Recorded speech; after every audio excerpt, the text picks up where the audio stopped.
I'll ask you Welcome, after the show. oh, yeah, thanks. Great. The way to just trample all over my intro there for something that I knew anyway. There's literally no other way you Zane, know. Zane, I'll ask you after the show. Move on. Okay. Anyway, welcome everyone to the MMA Vivisection with me, Zane Simon, and my co-host Connor Rebush. We are here today to talk about UFC Fresno, Cub Swanson versus Brian Ortega, and a fight night that is not bad, fun, certainly, full of a lot of. It's one of those things that, like, I look at it at first glance, I'm like, this is a cool fight card, and then I look a little harder at it, and I'm like, this could kind of suck.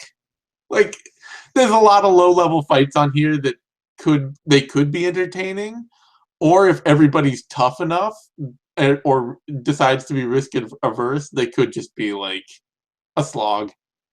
Yeah, I would say, having looked at it, most of the matchups are pretty compelling. There are at least like all the guys. The problem is, you look at a card like this, you look at the main event, you're like, okay, as a hardcore UFC fan, I like that. I know I like that. And then you look through, you're like, I expect there to be similar fight night type shit throughout this.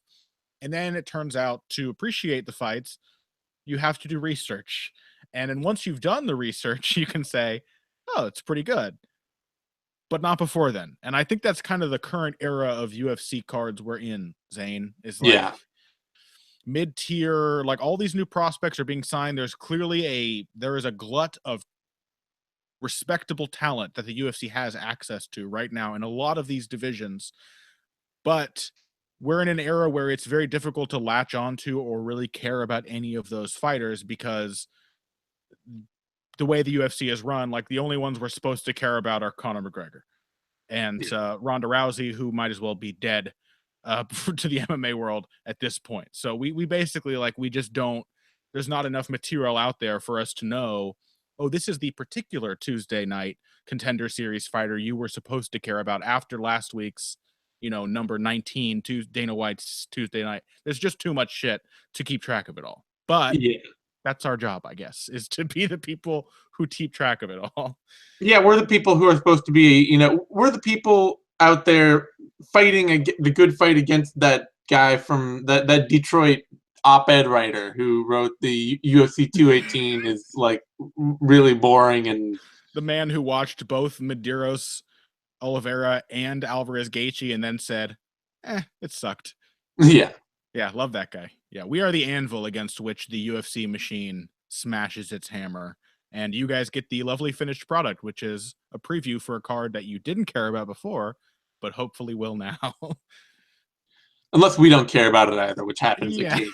This is not one of those cards. I will just say I can see this card. I can see like 6 or 7 fights on here that, if they don't have a finish, could just be like really not that fun. Yeah. On that note, though, let's dive in straight at the bottom.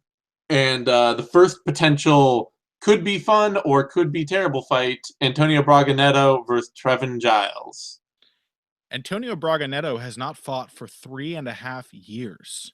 He's not Yeah. fought since June of 2014, which Yeah, is that's the point where it's like, you know, maybe you got injured at some point, but that's probably beyond injury. Like, maybe you're just kind of done. Like, I would have expected him to be just done competing at that point. yeah.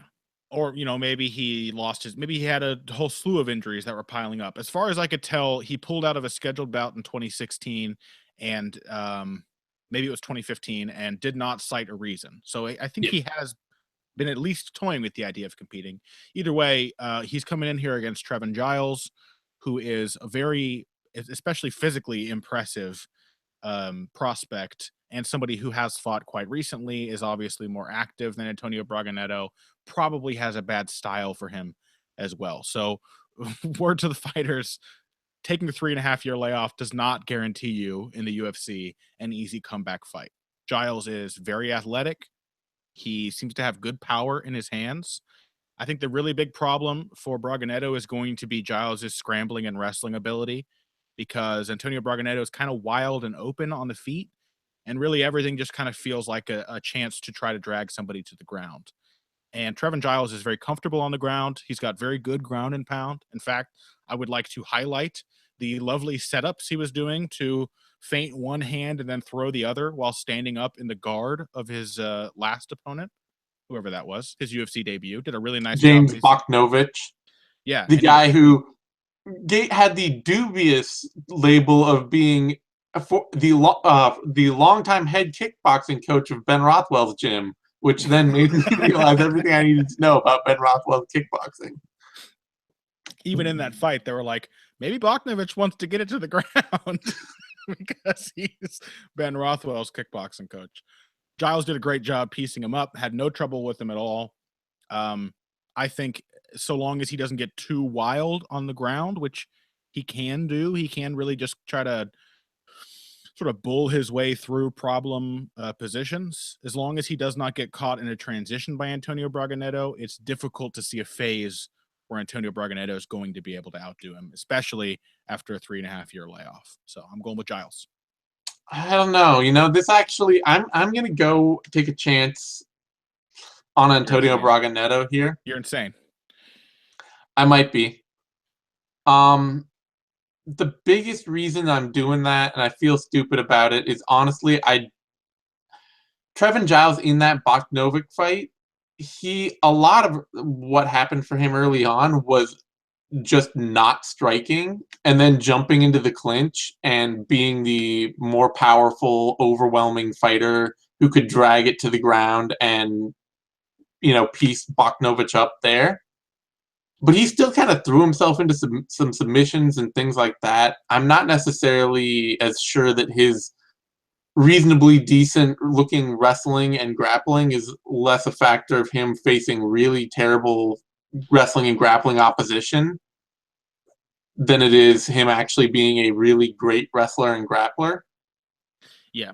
I know what you mean. Like at this point, I think the pace he pushes is going to be a problem for Braganetto. Yeah, that's a big one. Braganetto flags really quickly. But he definitely, like, as part of pushing that pace, he definitely threw himself into some armbar positions, some triangles, knowing he could quickly change angle and get out. But against somebody who's really waiting for that opportunity, he could get caught.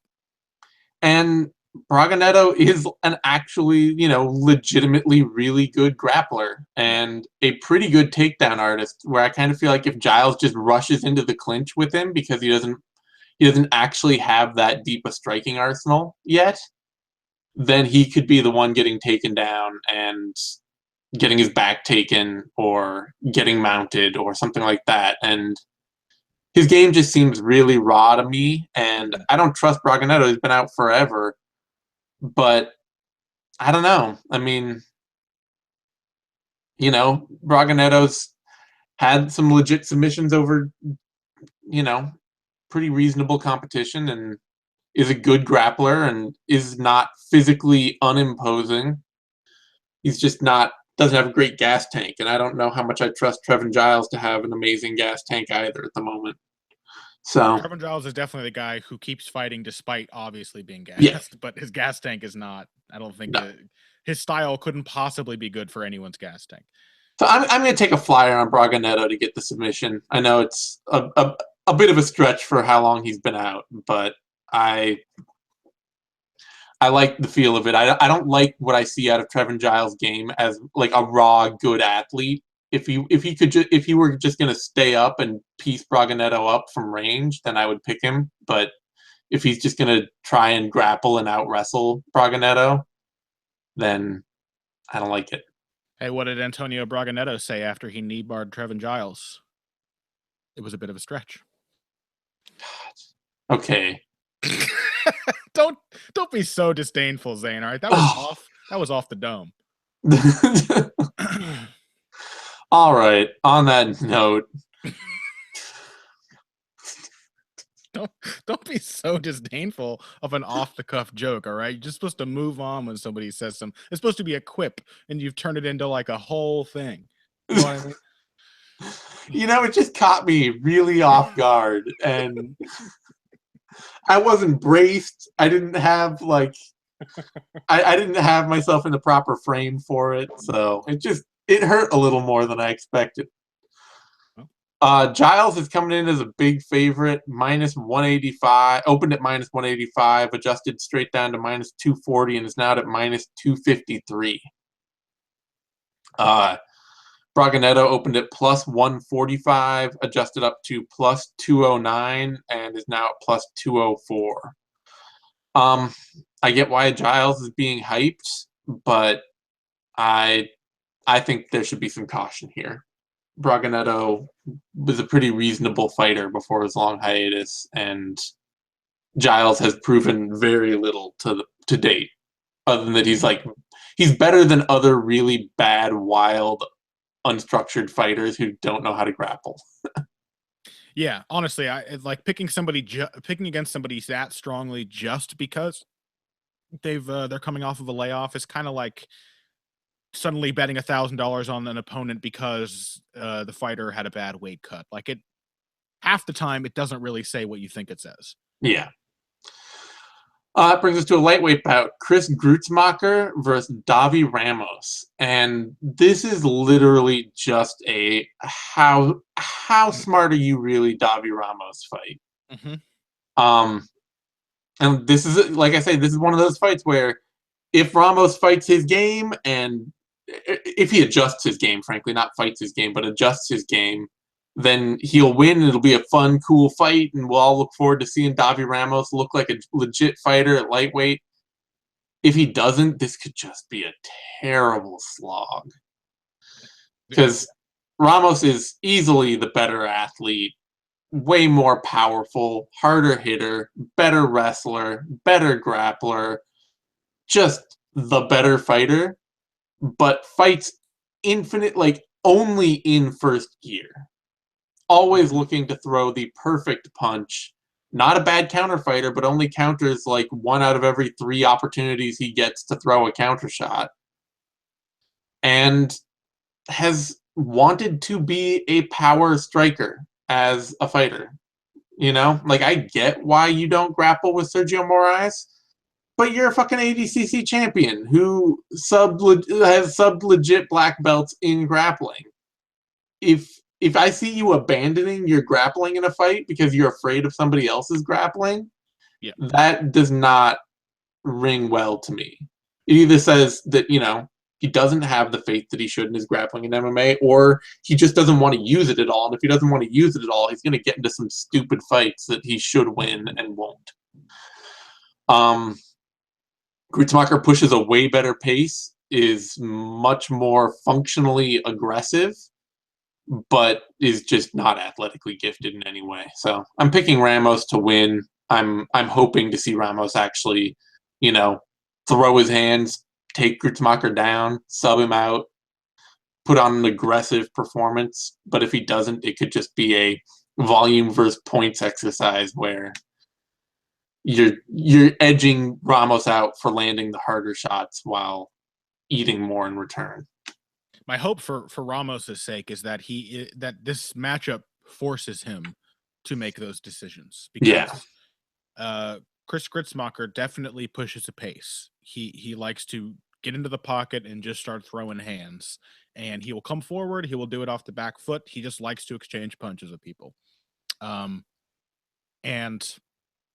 Ramos, to deal with that, like he throws less than half as much volume, and he's going to have to respond to that kind of approach, either by upping the number of counters you throw, or hopefully, I'm agreeing with you here, hopefully hitting a takedown and taking Gruetzemacher to the ground, especially considering how thoroughly Chaz Skelly, for example, was able to dominate Gruetzemacher after taking him to the ground, after being outstruck on the feet.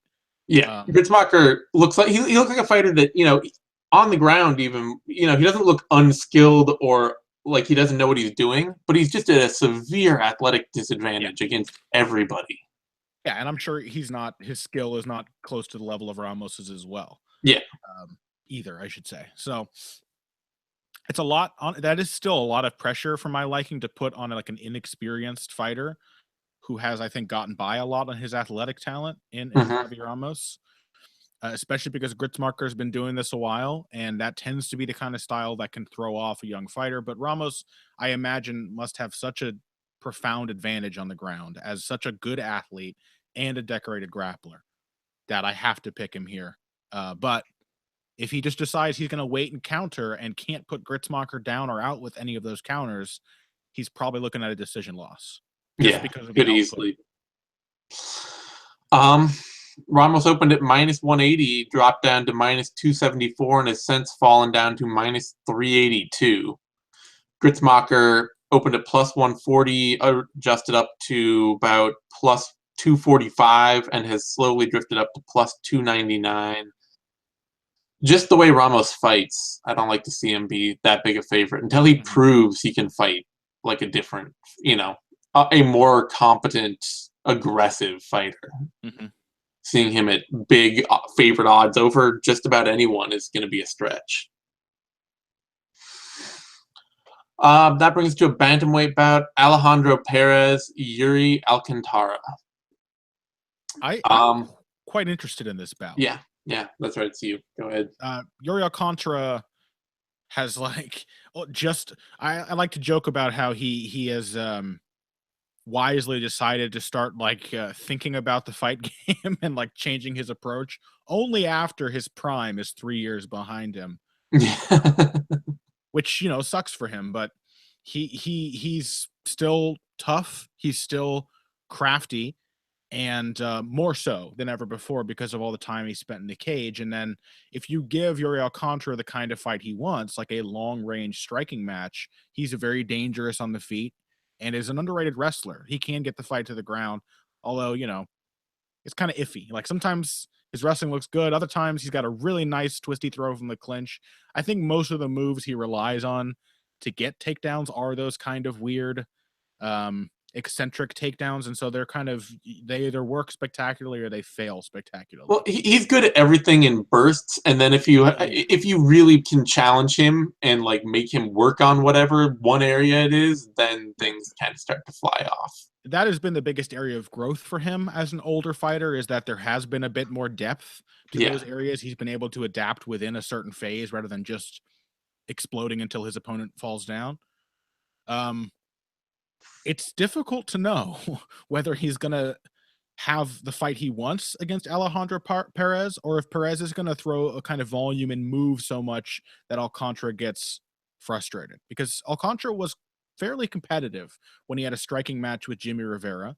Mm-hmm. He's going to have not quite as much, but a similar reach advantage here over a not as dangerous striker in Alejandro Perez. My God, Alejandro Perez. But Alcantara still has this long-standing tendency to fade as the fight goes on because he does like to explode on so many things. Perez can definitely be hit, as we saw in his Sukumtop fight. He can definitely be put down, even by relatively glancing shots.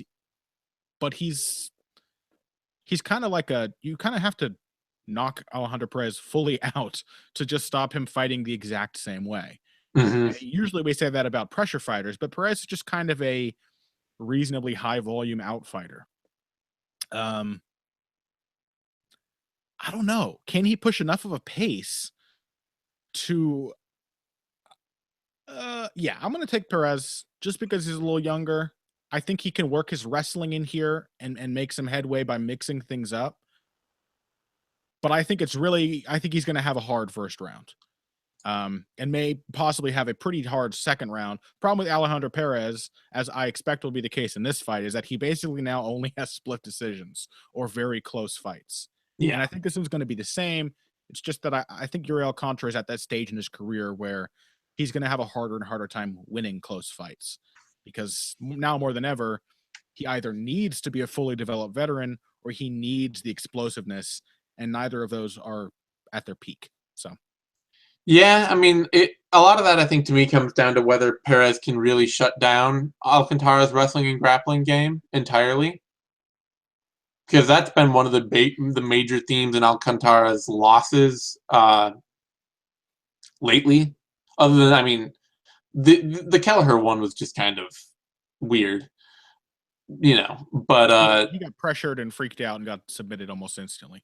Yeah, but the Rivera and the Saenz loss, a lot of that is, him having to be forced into just a striking match against somebody who could just push out a higher pace and land better shots.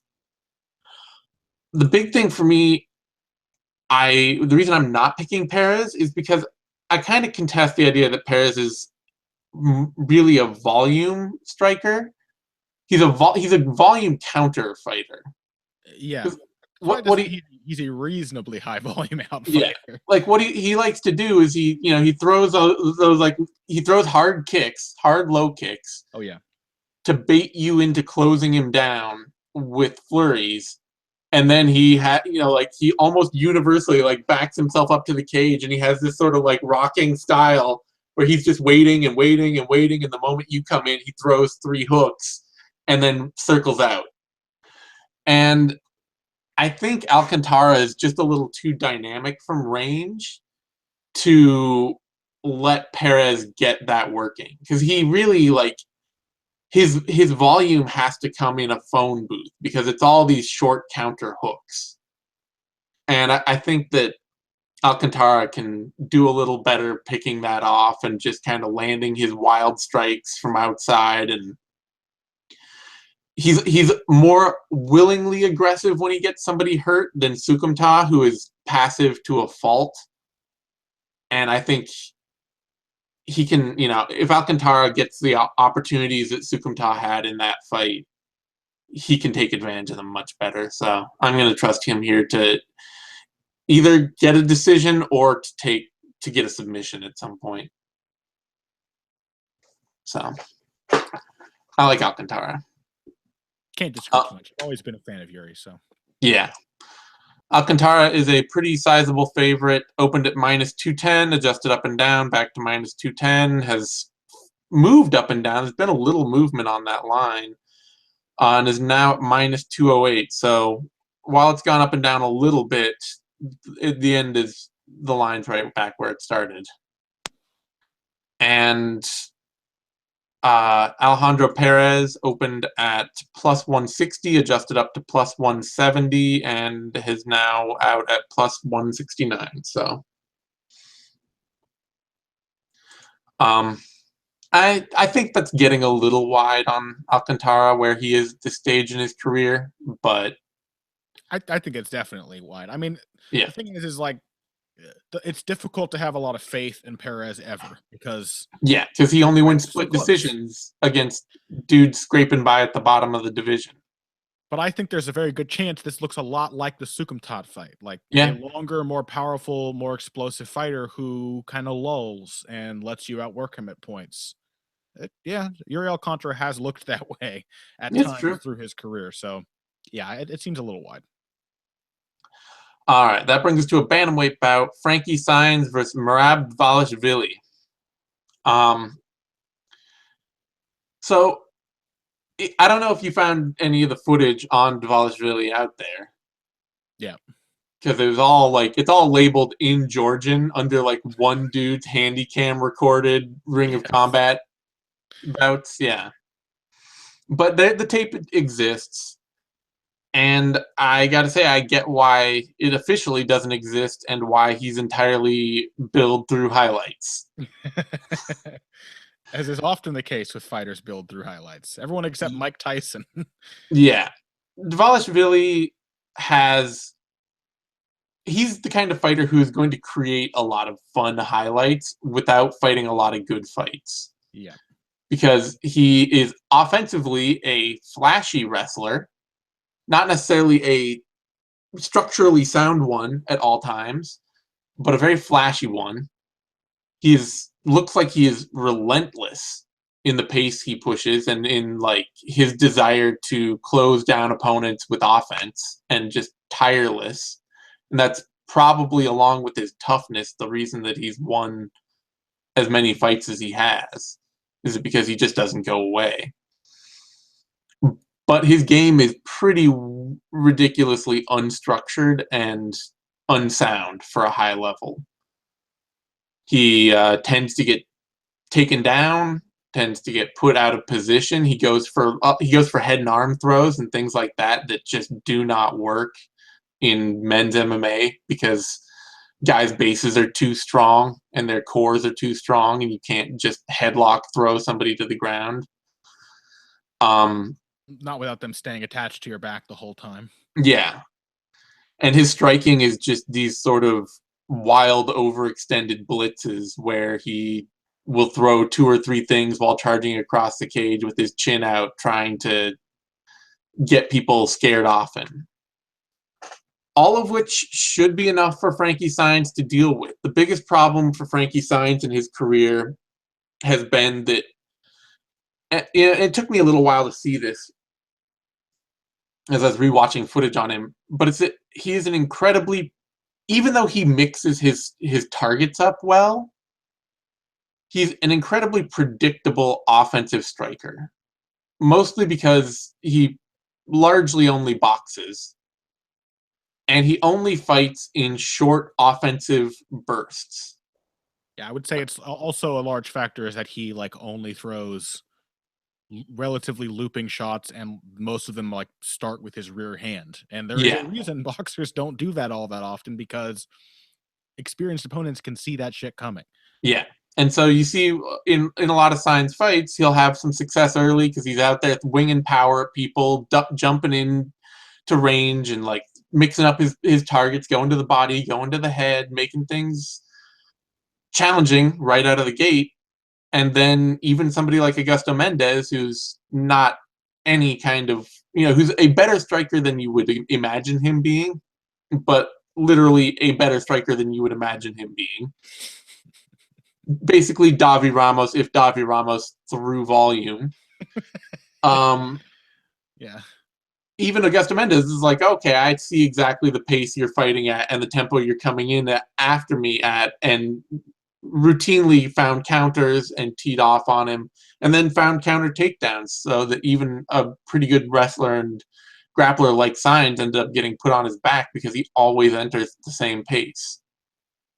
Thing is, I don't see any ability to counter that from Merab Dvalishvili. Yeah. He doesn't seem like a fighter who is going to pay any attention to or key in on that at all. So I got to pick Saenz here. If Dvalishvili's striking were cleaner, I might give him a chance. But in general, I think he's just going to throw himself at Saenz in ways that Saenz can really take advantage of, either through wrestling and grappling or just keeping a good, strong striking pace on him. So Frankie Saenz by decision for me. Yeah, unfortunately, this is a very iffy opponent to make this call against, because Frankie, like, how much more does Frankie Saenz have in the tank? The man was very nearly knocked out by Uriah Faber, was really badly hurt and had to gut his way through, was knocked out by Eddie Wineland, and he got dropped at least 2 times by Augusto Mendez. Yeah. He has been clubbered in his last several fights. So you have to not only weigh like how good is Merab, oh my gosh, Dvalishvili really, but also, like, how dangerous is he in comparison to how vulnerable Frankie Saenz now seems to be with his relatively easy to read style of striking. Bringing it up might be a moot point though, because as you said, like, Dvalishvili is a very unstructured fighter. He can pull out some very tricky things, and that does have me worried. Like, yeah, he got a spinning back fist KO in his last fight. Right. And when you're like, the techniques you specialize in all involve you giving up your back, like spinning back fists and head arm throws, like, I think that says all you need to know about what you emphasize as important in your style. Not process, not like having an escape route, but hitting somebody as they come in, as they think you're vulnerable. That could work against Frankie Saenz. I could see that working against Frankie Saenz, especially if his chin is getting worse with each fight, which I think it might be. But until I see somebody on this level put Frankie Saenz out, it's hard not to still pick Frankie Saenz for his pace, his aggression, and let's not forget his very, very good wrestling. Frankie Saenz out-wrestled at many points Uriah Faber. He is a very solid takedown artist, very difficult to take down, and very good in scrambles. So Frankie Saenz rushing into the pocket, even if he's getting wrapped up in a head arm throw or walking through a spinning back fist to do it, will probably be able to out scramble and out wrestle Dvalishvili inside. Yeah, Dvalishvili just, you can see there's tape of him like somebody going for a takedown and him like pulling guard and doing stuff like that and just being needlessly wild because the dude looks like he's built like a brick house and he obviously knows how to wrestle. He just doesn't really pay any attention to the fight at all, it seems.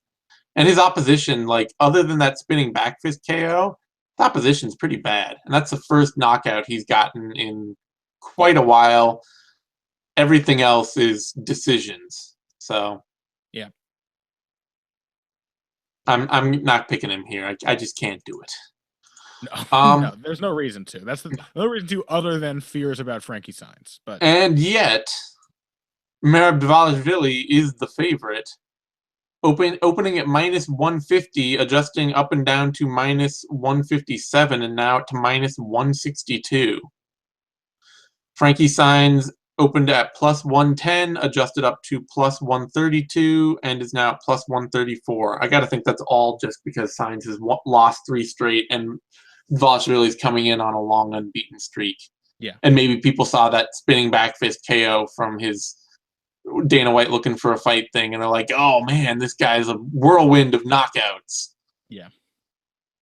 So that sounds about right. It sounds like just perceptions being colored by recent events. Yeah. Not necessarily indicative of the fighters themselves. Brings us to a flyweight bout. CJ de Thomas. I'm just going to say CJ because Carl's is just a weird name. CJ de Thomas versus Alex Perez. Zane Simon coming out with his bold anti-Filipino stance. His name, he goes by CJ, man. Listen, Carl's is a very normal name, and I'm tired of you saying things like that. CJ de Thomas is fighting Alex Perez, or as I was saying it earlier, Parez. Parez. Yeah, there you go. Perez is a weird. Throw me under the bus. You and your anti-Latin bias. Alex Perez looked really, really solid in his Dana White's Tuesday Night Contender Series fight. Really, really solid. I mean, solid is the word I'm looking for because he didn't look like, I wasn't blown away by any insane explosiveness or any crazy creativity. He looked like a well put together fighter. He was doing a nice job of working a pawing jab, controlling the distance, setting up his shots, putting pressure on his opponent without what that often means for MMA fighters, which is just being crazily aggressive. He was a controlled pressure fighter, and that's always something I like to see. I think that makes for a pretty interesting matchup with CJ de Thomas because he likes to counterpunch. He's not as good leading. He's got like a more of a Muay Thai than a boxing bent, by which I mean he doesn't really jab as much as he should and doesn't really set up his shots as well as he should. But as counters, they tend to work pretty well because he's got decent timing. And then when he does have to lead at range, he's a solid kicker as well. He's got powerful kicks. I think that Perez is going to have to be very cautious of those counters. But I think if he can push the pace enough, he should be able to do what who did de Thomas fight last? Naoki Inoue. Naoki Inoue. He should be able to do what Naoki Inoue did. Obviously different style, but Inoue had CJ de Thomas kind of puffing by the second round. He had him pretty worn out because de Thomas, like Jose Aldo against Max Holloway, couldn't seem to convince himself not to fire when those triggers were pushed. As soon as he saw a chance to counter, he countered. It turned into a bit of a scrap. He got dragged to the ground, and he got exhausted. And I think Alex Perez can do something similar to him by putting the pace on him, maybe forcing him into the clinch, but really just making him swing without giving him a knockout. So I'm going to go with Perez. I think he's going to take a decision after weathering a fairly back and forth first round. Yeah, the big thing that I really keyed in on with CJ de Thomas's loss to Naoki in a way is that I just don't think he's a very good athlete for flyweight. And he has learned to fight like he's a good athlete, but that means that he just gets tired. Because Naoki Inoue is also probably not a very good athlete, more on the Louis Smolka end of things. Well, who knows? He could be a Zabit or a Max Holloway. You never know. We know. There's tape out there. We know. Yeah, that's true.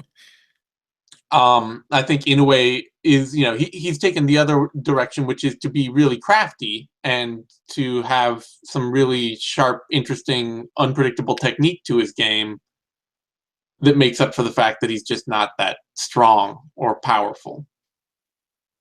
And CJ DeTomas getting kind of overwhelmed by that and tiring out, like, I think the biggest thing for him is that, he may be able to put some hands on Perez. I'm sure he will.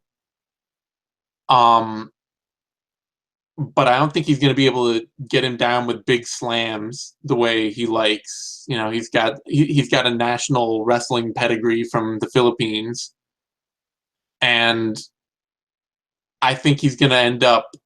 Yeah, I think, like you say, he can't really see an opportunity without taking it. Yeah.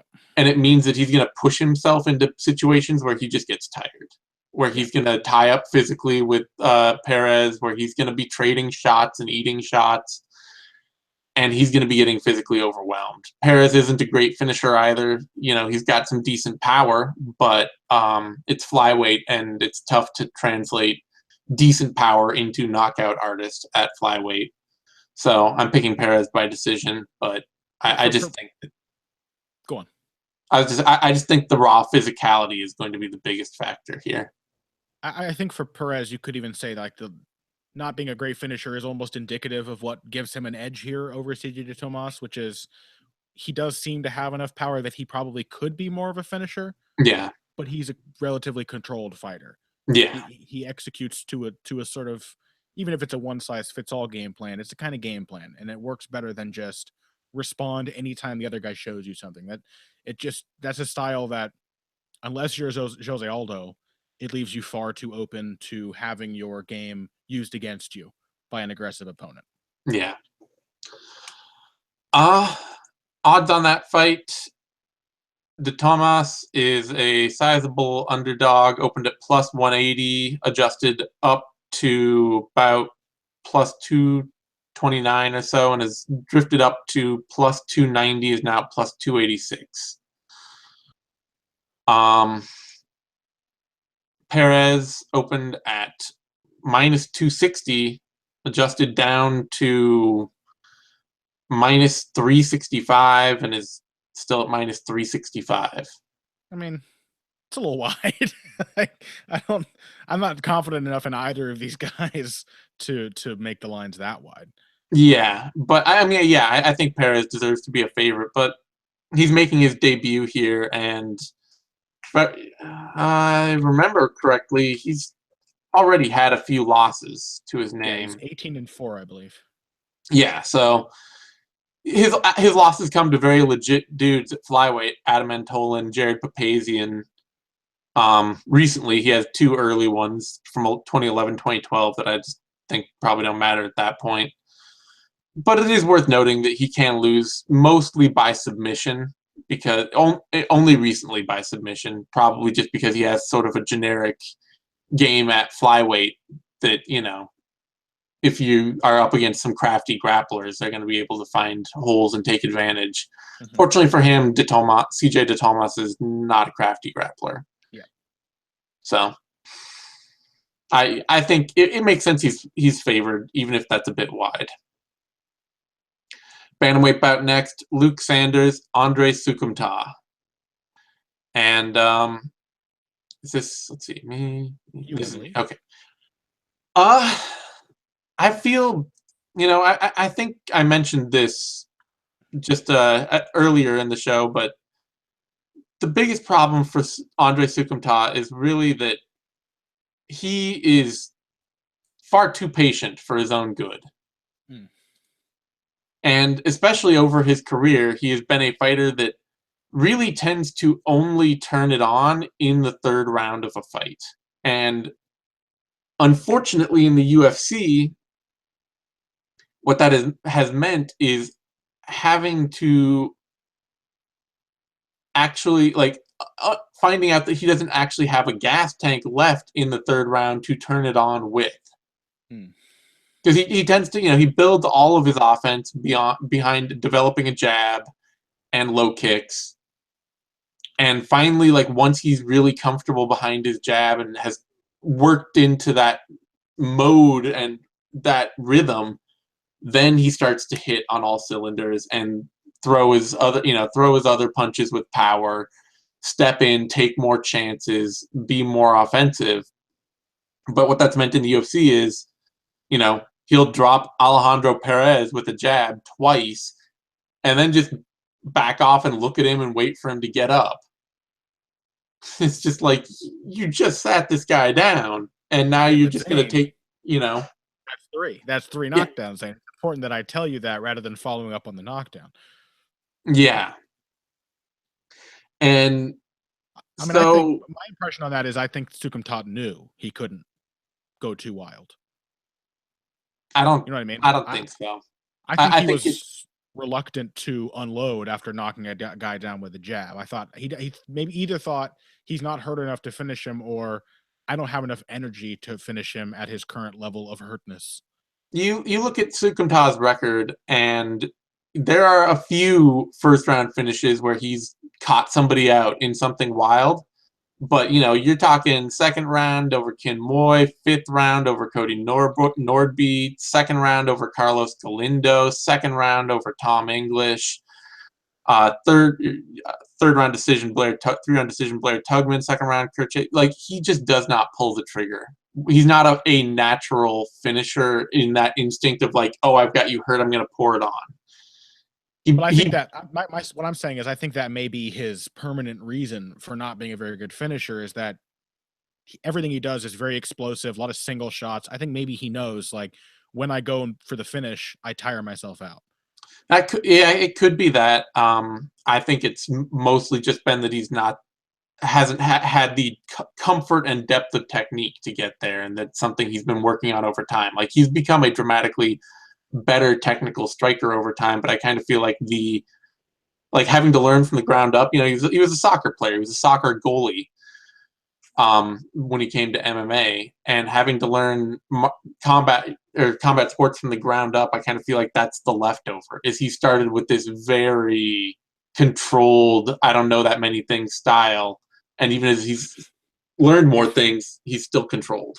You play the only soccer position where you don't need cardio. Yeah. Love it. Also, a 5'9" goalie. I mean, Had to be fairly athletic though to pull it yeah, off. he's definitely athletic, but Luke Sanders, on the other hand, he's not incredibly deep in any part of his game, but is a bulldozer that does not stop fighting in any situation. He will take you down and beat you up with relentless ground and pound. He will stand up and strike and pressure you relentlessly with power. And he will do it for 15 minutes nonstop, no questions asked. Doesn't matter if you're getting tired, if he's getting tired, if anything is happening, he will just, to a fault, he will get wild and give you opportunities like he did to Yuri Alcantara. But if you don't stop him and he's really got a great chin, then he's just going to keep pouring it on you. So I got to take Luke Sanders by decision here. Pretty firmly, just think he's going to overwhelm Sukumta, who either does not or cannot afford to fight as hard as he needs to. Yeah, whatever the reason, the truth is clear. Sukumtat cannot push a kind of pace or match the kind of pace that Luke Sanders likes to throw. He absolutely could catch Sanders with something really good because Sanders is got a little more confidence in his striking than is necessarily Yeah. earned. Yeah.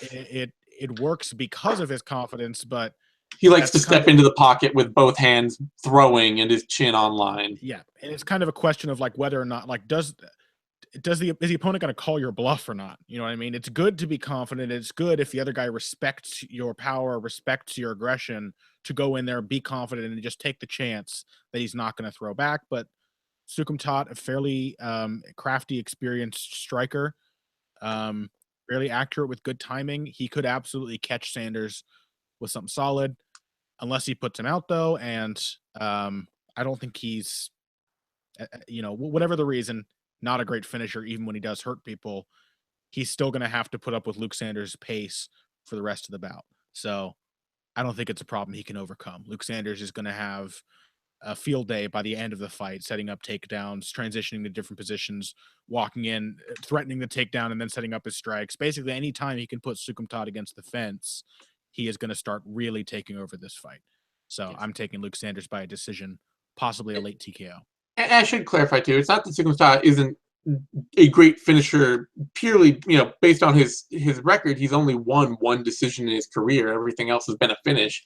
It's a He's a very good dynamic power striker who throws single shots or single submissions that can put people away, and if they don't, he's just kind of like, he has to build up to that point very slowly, or he has to catch you flat out with something. It's not just going to be like, oh, I hurt you a little bit, and now I'm just going to follow it up and keep hurting you more, and suddenly and create a knockout.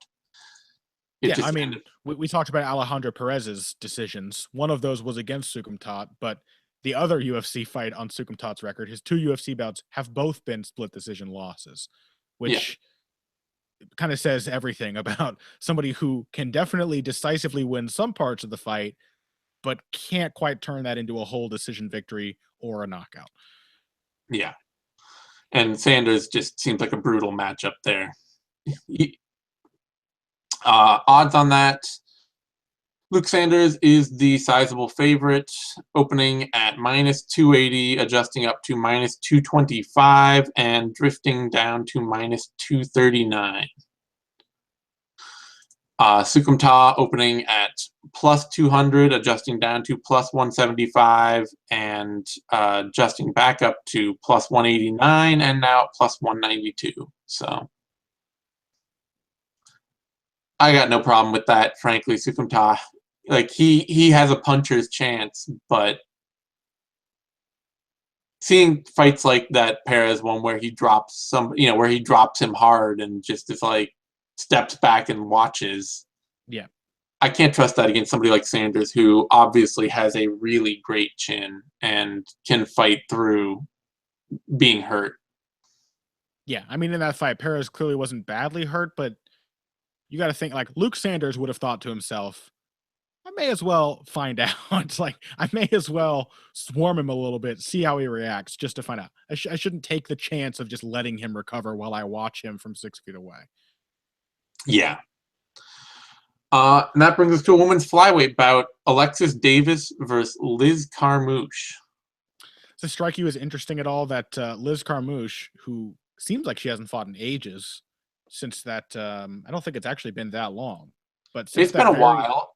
It's been since November of last year. It's been over a year. Okay, so yeah, it's been a while. Since that fight last year against Caitlin Chookagian, a very close fight in which Carmouche was very nearly finished in the 3rd round. Isn't it weird that Liz Carmouche is the one dropping to flyweight before Caitlin Chookagian got the chance to? Because I'm pretty sure every single one of our Caitlin Chookagian discussions has included the phrase, really, she's a flyweight. And that's a problem for her here. I haven't actually thought about Chookagian that much, but I've been saying that. She used to be a flyweight before the UFC, I believe. And has been that's fine.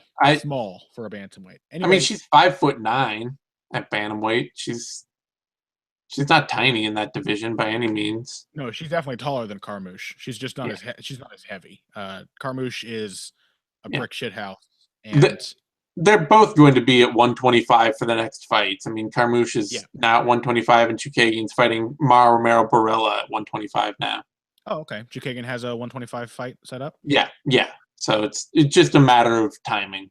You're going to do good things there. Although she couldn't beat Carmouche at bantamweight, and now Carmouche is following her to 125, so who knows?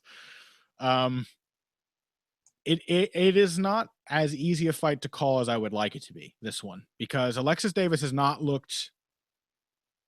I mean, she had a hard time with Sandy Dandois, who is legitimately a pretty solid grappler and legitimately terrible at everything else. Like legitimately terrible at striking. That became quite a meme moments after her first UFC fight because it was so comically below the bar set by most UFC fighters.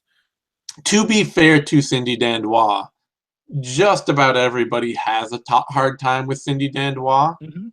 That's despite the true. fact that it never looks like they should, because she's huge and dedicated to wrestling and has actually a crafty trip game that is Mhm. like really funky looking but works really well.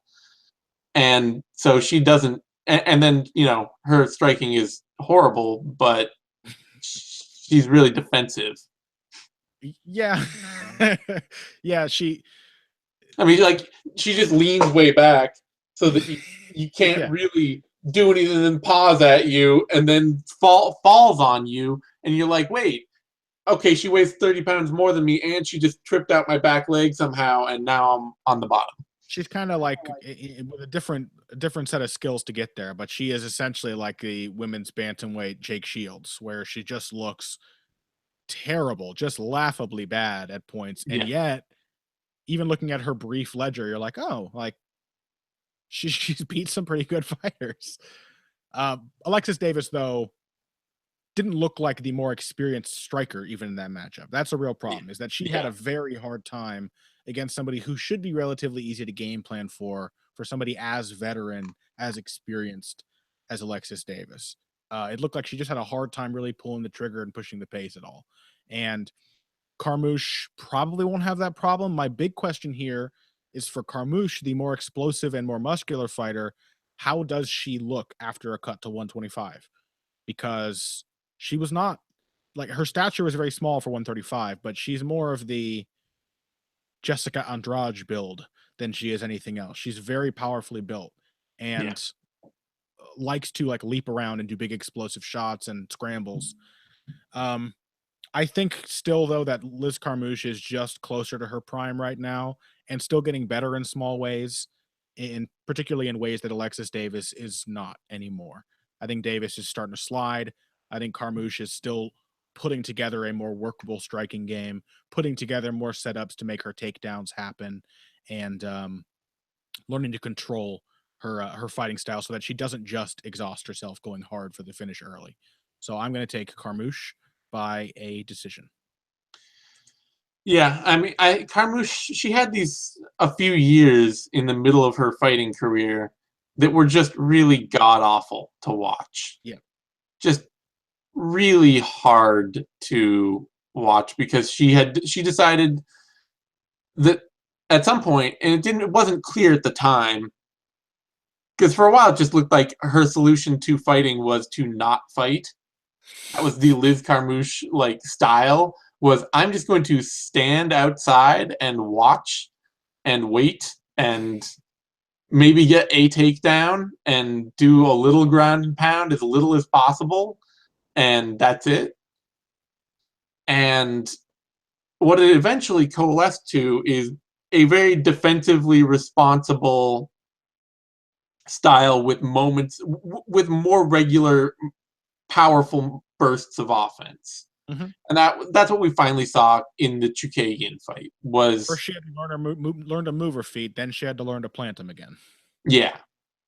And so finally we saw Carmouche throwing more, moving better, like what was just stand outside circle and look at you really mean in a really mean way became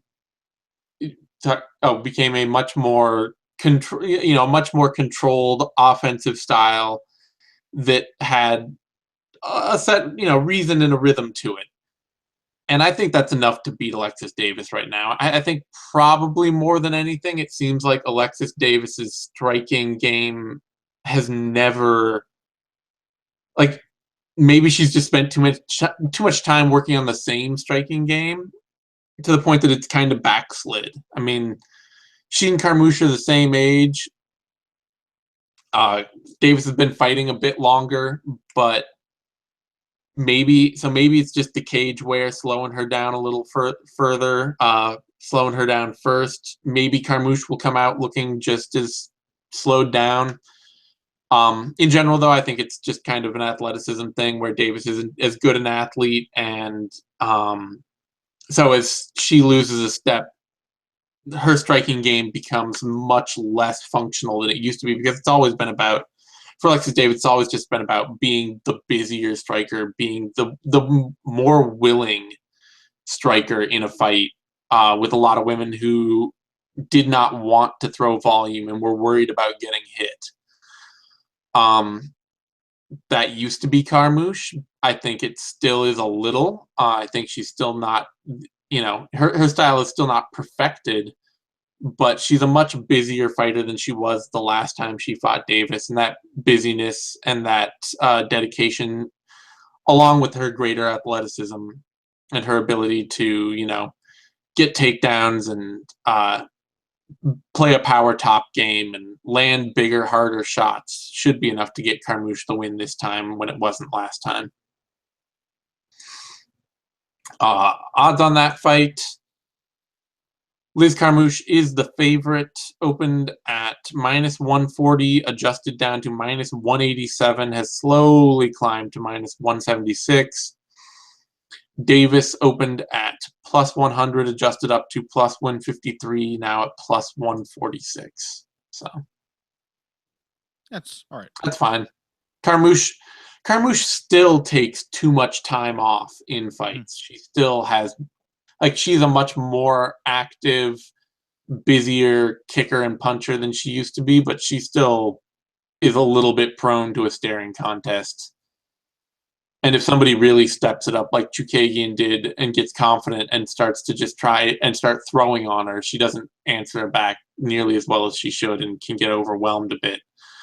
She's still not. She's comfortable with her own setups, with her own movements now, but she's still not super comfortable just being in range or being close to in range. Yeah, you can tell she still kind of wants to get out of there, rather than. And I think Davis has lost a step, which has really broken down the fluidity in her striking game. Which already wasn't like A+. No, but the thing with Davis has always been that she's a much more willing striker than you'd expect. Yeah. And in a division where there weren't a lot of very willing strikers as she was coming up, she could beat a lot of women just by putting more volume out, being the one who keeps a pace. So it'll be interesting to see if Carmouche has. I think she's improved enough to solve that, but if she hasn't, that would be pretty damning. You probably said this during your breakdown, but that was really the worrying thing against Dandois, is that Davis wasn't confident in pulling the trigger. Yeah. Despite, more so than in any other fight of her whole career, being obviously the better striker, she still couldn't really pull the trigger. And that's usually, as you noted, something she's been unexpectedly, sneakily pretty good at, is just putting a lot of weird volume on you, even if it doesn't all look that pretty. All right, that brings us to the main card. And the first bout on the main card, Albert Morales versus Benito Lopez. And let's see, this is you.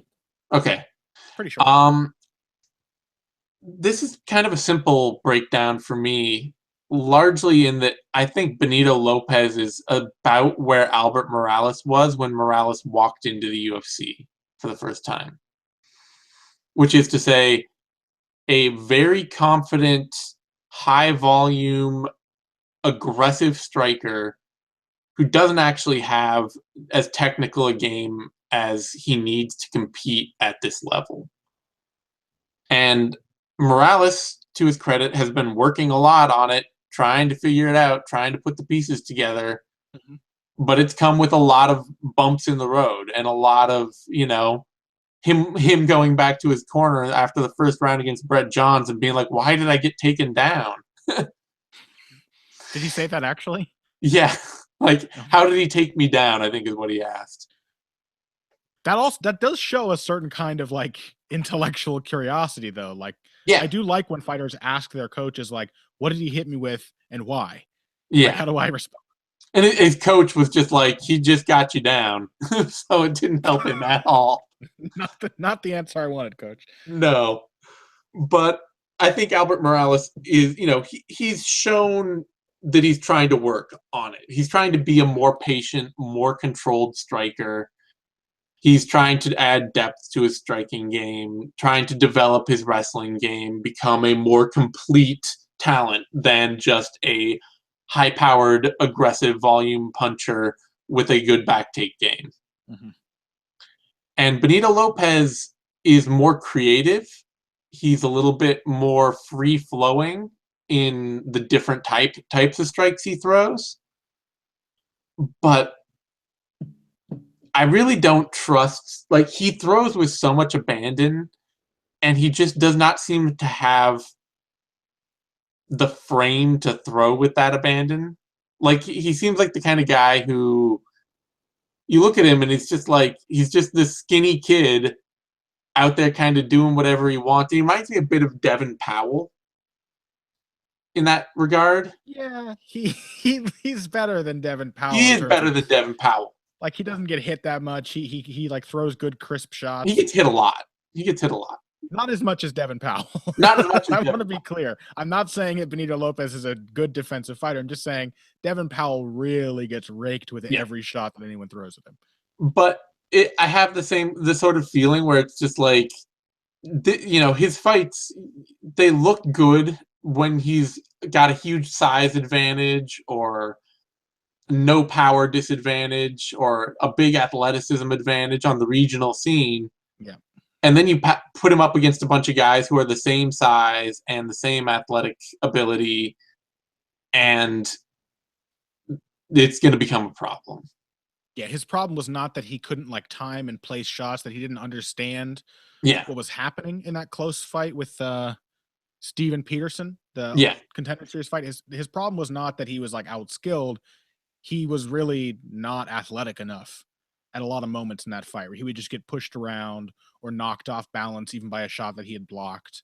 Yeah. He just didn't seem like it was kind of man versus boy at times. And it was also kind of telling in that Peterson fight. At some point, Peterson got a waist lock to try to take him down, and Lopez just responded by like trying to bat his head as quickly as he could with these like little winging punches. And to me, it's just like that's somebody who's not used to being challenged. Yeah. Suddenly finding themselves against somebody who can challenge them. And credit to Lopez, he's got great confidence. He fights through all that.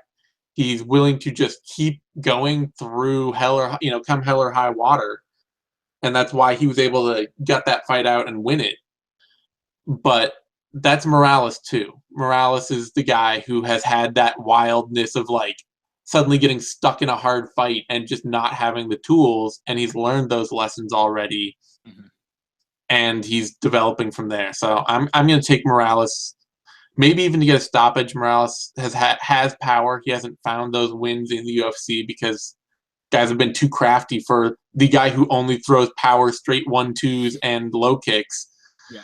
But Lopez is pretty willing to eat shots and may not. This might be the point where his durability fails him. Yeah, I think Lopez.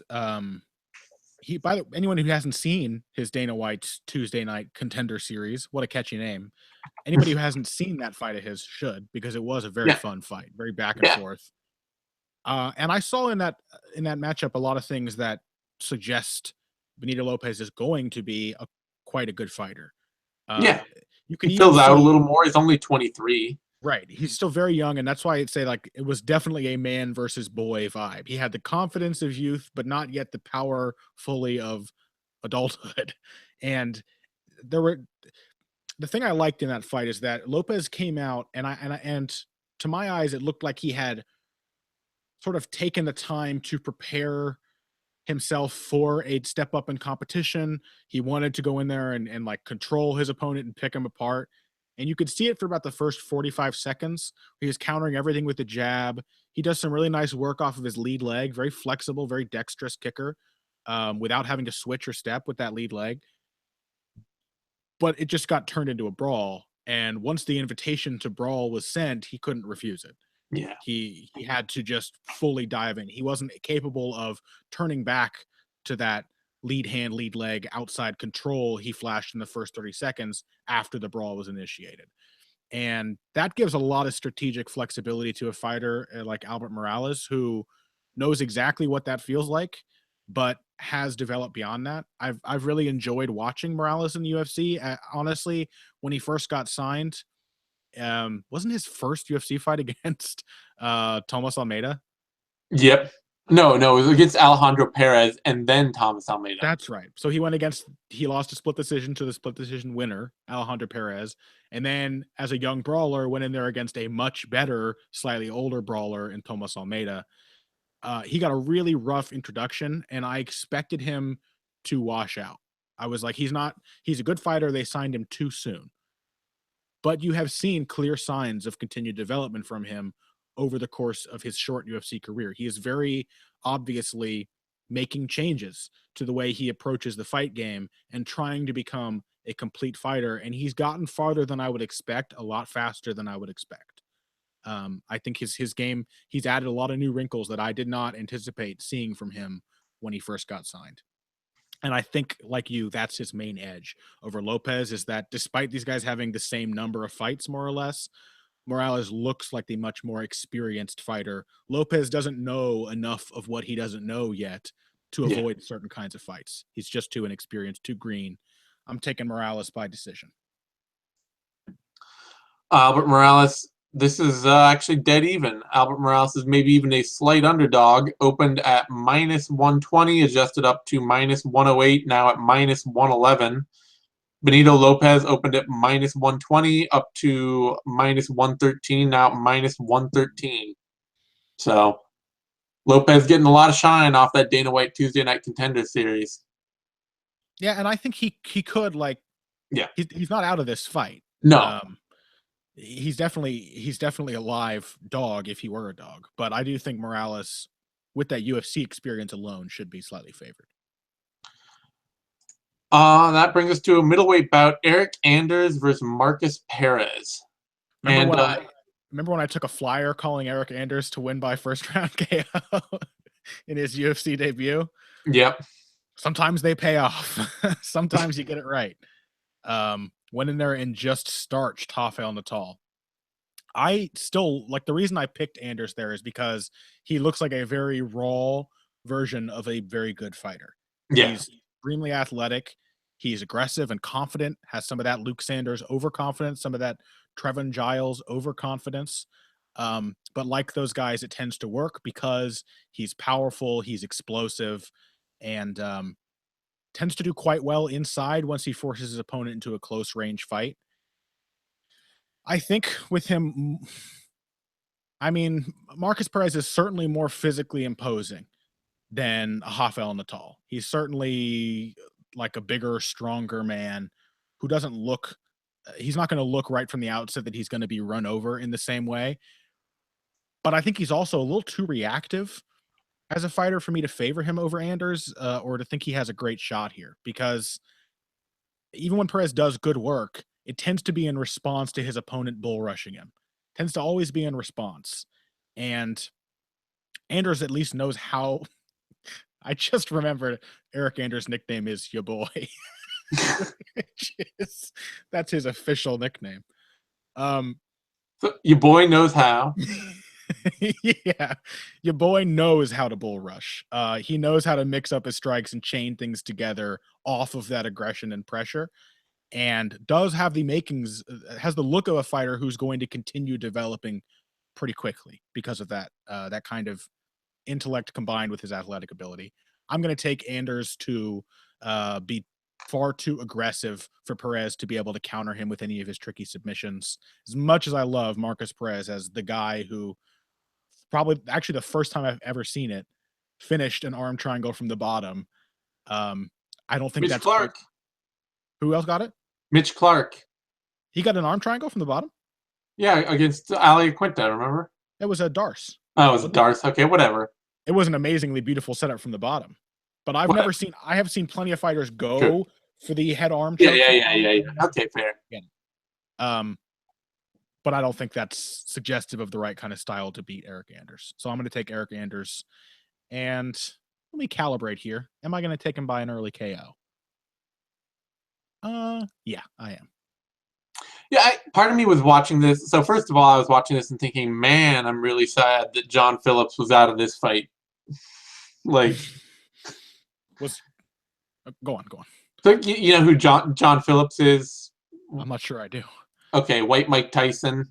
Oh, is his nickname. He's SBG. former light heavyweight. I think he's Welsh, but a certified brawler, which I then watching tape on Marcus Perez is just kind of like, man, I just saw Eric Anders win this fight, Yeah. because that's how Marcus Perez fights. He fights like Rafael Natal or Rafael Natal. Yeah. No, Rafael. What? No. Rafael. I believe Rafael Natal. There we go. I've always said Rafael. Yeah. No, it is. It is. He fights like Rafael Natal. He, on the back foot, looking to react, looking to drive for the clinch, the first sign of trouble if he can, and then try to drag the fight to the ground and work a submission game. And much like Natal, he has the same problem that he's not a very good striker, especially if he has to be offensive, if he has to be aggressive. He just throws wild shots from his hips. I take umbrage with you saying that about my boy, Rafael Natal, because Rafael, quote, my boy Natal, can be a good striker. Can be. This is true. Just only about 40% of the time. Yeah, no, it's true. Natal is a more carefully constructed striker. But sometimes he's a really bad striker. Sometimes he's really bad. But also Perez can't really wrestle, which has always been the big problem for Natal, was that his two functions in the UFC were reactive striking, or mixed with some confident, good-looking striking that got him knocked the hell out because he would just walk into a shot while falling asleep on defense, or clinch and just hold on to you and grind you into the cage and not do anything because he couldn't get you down. Or hope, as was the case in that arm triangle finish, that the other guy shoots on you. Yeah. Which is not a great type of game to rely on as somebody whose best skill set is submissions. So I don't like I still don't like the wildness with which Anders fights. He still just kind of bull rushes people, puts himself in positions where he could potentially get taken down or something like that, puts himself in positions where he could get countered. But I don't see enough countering ability from Perez, and I don't see enough wrestling ability to make Anders uncomfortable. And if Anders is only going to go to the ground when he's already knocked Perez down there, then his ground and pound game is pretty vicious. And I have more faith in that than I have of Perez getting another arm triangle from the bottom. Yeah, well, who are we talking about a few minutes ago who was... Oh, Andrei Sukumtat, decidedly not a good finisher, despite his few finishes. Eric Anders, decidedly a good finisher. Yeah, Anders is definitely very good at, I've hurt you a little bit, and now I'm going to pour it on you until you're done. Yeah. So yeah, I'm taking Eric Anders as well, probably by TKO. I don't love it, and he's more heavily favored than I'd like him to be, given how wild he is as a fighter. But he's opened at -315, adjusted up to -285, and he's gone up and down a little bit, but he's currently at -288. And Marcus Perez opened at +235, adjusted down to +226, and is now at +231.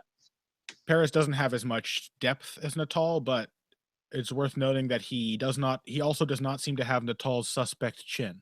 Yeah. Which was a big part of Anders being able to knock him out early. So exactly. So if Perez can survive a round, does Eric Anders have 2 rounds worth of gas in him? Anders he's had a couple fights earlier in his career. He had one notable 3rd round knockout, but it tends he did have a 5-round win over Brendan Allen right before he got to the UFC. So yeah, but it tends to get a little messy with Eric Anders late in the fight. It tends to be a lot of heart and grit that pulls it through rather than good conditioning and technique. Yeah, there's definitely chances that if Anders can't get an early finish, because that's the other thing, actually, that's the thing worth noting we should point out there, is that he has a 1/3 round TKO against Garrick James in his third pro fight, and otherwise he gets first round knockouts or goes to decision. Or decisions, yeah. They're not So split decisions, so he's not quite as bad as like Andre Sukumtat, but yeah, but if he's not going, if he doesn't knock Perez out, that could mean that he immediately is giving Perez all fight to find a submission. and Anders will shoot for a takedown if he Yep. feels that the opening is there. So Yep. he So might engage in Perez's world after tiring himself out. yeah, I don't like Anders as that big a favorite. Yeah. But it does feel like the fight he already won. Yeah. That brings us to a lightweight bout: Scott Holtzman versus Daryl Horcher. And this should be a good fight, provided both Scott Holtzman and Daryl Horcher fight the fight that they normally fight. Holtzman has been getting technically craftier. He is becoming a more polished fighter. If that means that he decides to not put himself in danger all the time like he normally does, then this could be a not fun fight between two offensively limited fighters engaging in a low volume offensive fight. My guess is hopefully it's a brawl, but there's an opening there. I'm picking Horcher for this, and the biggest reason is that I mean, and I know you've been high on Holtzman for a while. I think Pat was too for a while. But Holtzman has really always been like all about physical tools crafting themselves into a fighting game slowly. Mm-hmm.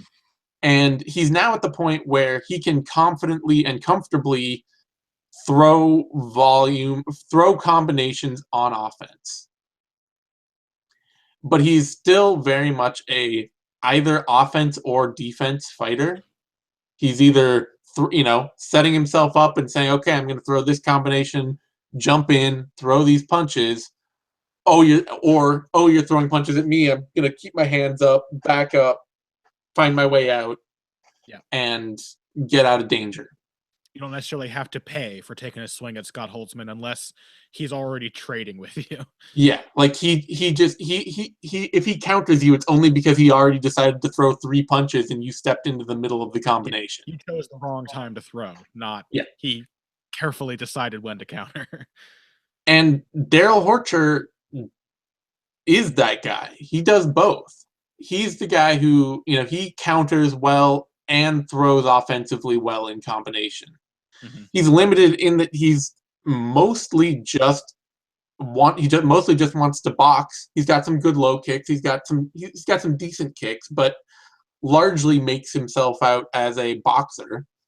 But he's a fast-handed, pretty sharp, powerful puncher who just goes out and punches people. And he does it well retreating, and he does it well going forward. And I think that's enough to beat Scott Holtzman, who, he does well going forward, but he's open to being countered when he's going forward. He got countered a bunch by Michael McBride throwing only the one same counter over and over. And who doesn't fight that well going backward. If you're throwing stuff at him, he's mostly just covering up and waiting for his chance to initiate offense. And Holtzman's not a terrible wrestler, but he can't take over a fight there if you're decent at stuffing a shot. So we saw against Josh Emmett and Drew Dober. So I got to take Horcher here. I think he's probably a little more defensively open than Holtzman, but I think he's going to be the one landing in all stages of the fight, going forward and backward. It is tough because I come into this with the feeling that both men have just had surprisingly competitive fights with opponents that I would have expected them to beat pretty handily. Mm-hmm. For Daryl Horcher, I think you can pin a lot of the difficulties he had with the aforementioned Devin Powell on the fact that he had like a 2-year layoff before that fight. Yeah. It looked like ring rust to me because he looked sharp early, and then Powell, who is, despite all the bad things you can say about his technique, extremely gritty and very, very scrappy, far too scrappy for his own good. Powell managed to work his way back into that fight and make Horcher look a little suspect as Horcher slowed down. And then Yeah. likewise, Holtzman clearly had the answers for the like one-dimensional counterpunching of Michael McBride in the early going of their fight, but couldn't really adjust all that well. Just kind of kept plugging away with the same shit. And as it turns out, he didn't hit hard enough to knock Michael McBride out. And so he just kind of kept hitting him and then kept getting hit more in response and more in response as the fight went on. And it ended up also being kind of an ugly bout. Both fun fights, both ended up being uglier than I expected. So the question here to me is, can Daryl Horcher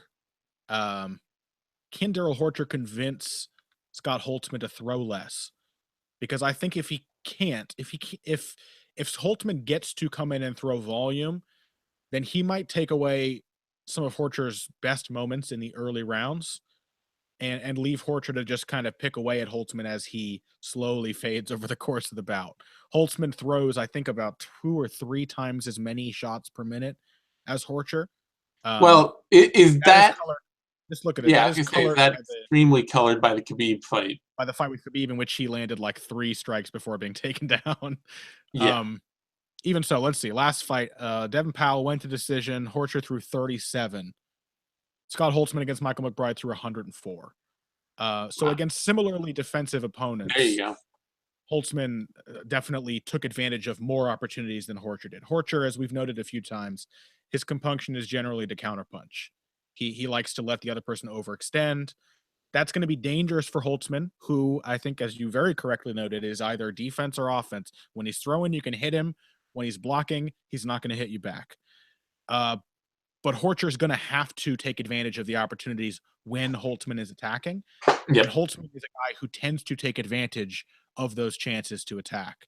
So I kind of think Holtzman's going to wear Horcher down a little bit and have an easier time winning a relatively ugly back and forth fight in the second and third rounds, only if he can put that pace on Horcher in the first. Yeah, that could easily be. It's also I didn't think about Horcher's how Horcher slowed down over time against Powell. Yeah, but it was also, I think it was more dramatic than ever before because of the layoff. He was definitely rusty and surprised himself with how tired he got, how quickly, you know. Is this funny to me? These like two guys were the only footage you have of them winning is against like the lowest absolute bare bottom level of possible UFC talent available. Yeah, I just, as you were saying, looked at Scott Holtzman wins, and even though he's competed with the guys who have beat him, like Drew Dober, he was hanging in there with Drew Dober. He hung in there with Josh Emmett. They were both fun, close fights. Here are the 3 names he's beaten in the UFC: Anthony Christodoulou, Cody Pfister, and Michael McBride. Only one of those names probably sounds familiar, and it's Cody Pfister's, and it's not for any good reasons. So it's mostly because of his name. Christodoulou is one of the like worst athletic signings in the UFC in recent years. Yeah, and he would be in good company with Michael McBride if only McBride didn't have such a rock solid chin. Yep. And on the flip side, it's Devin Powell, who is also just way down the athletic spectrum.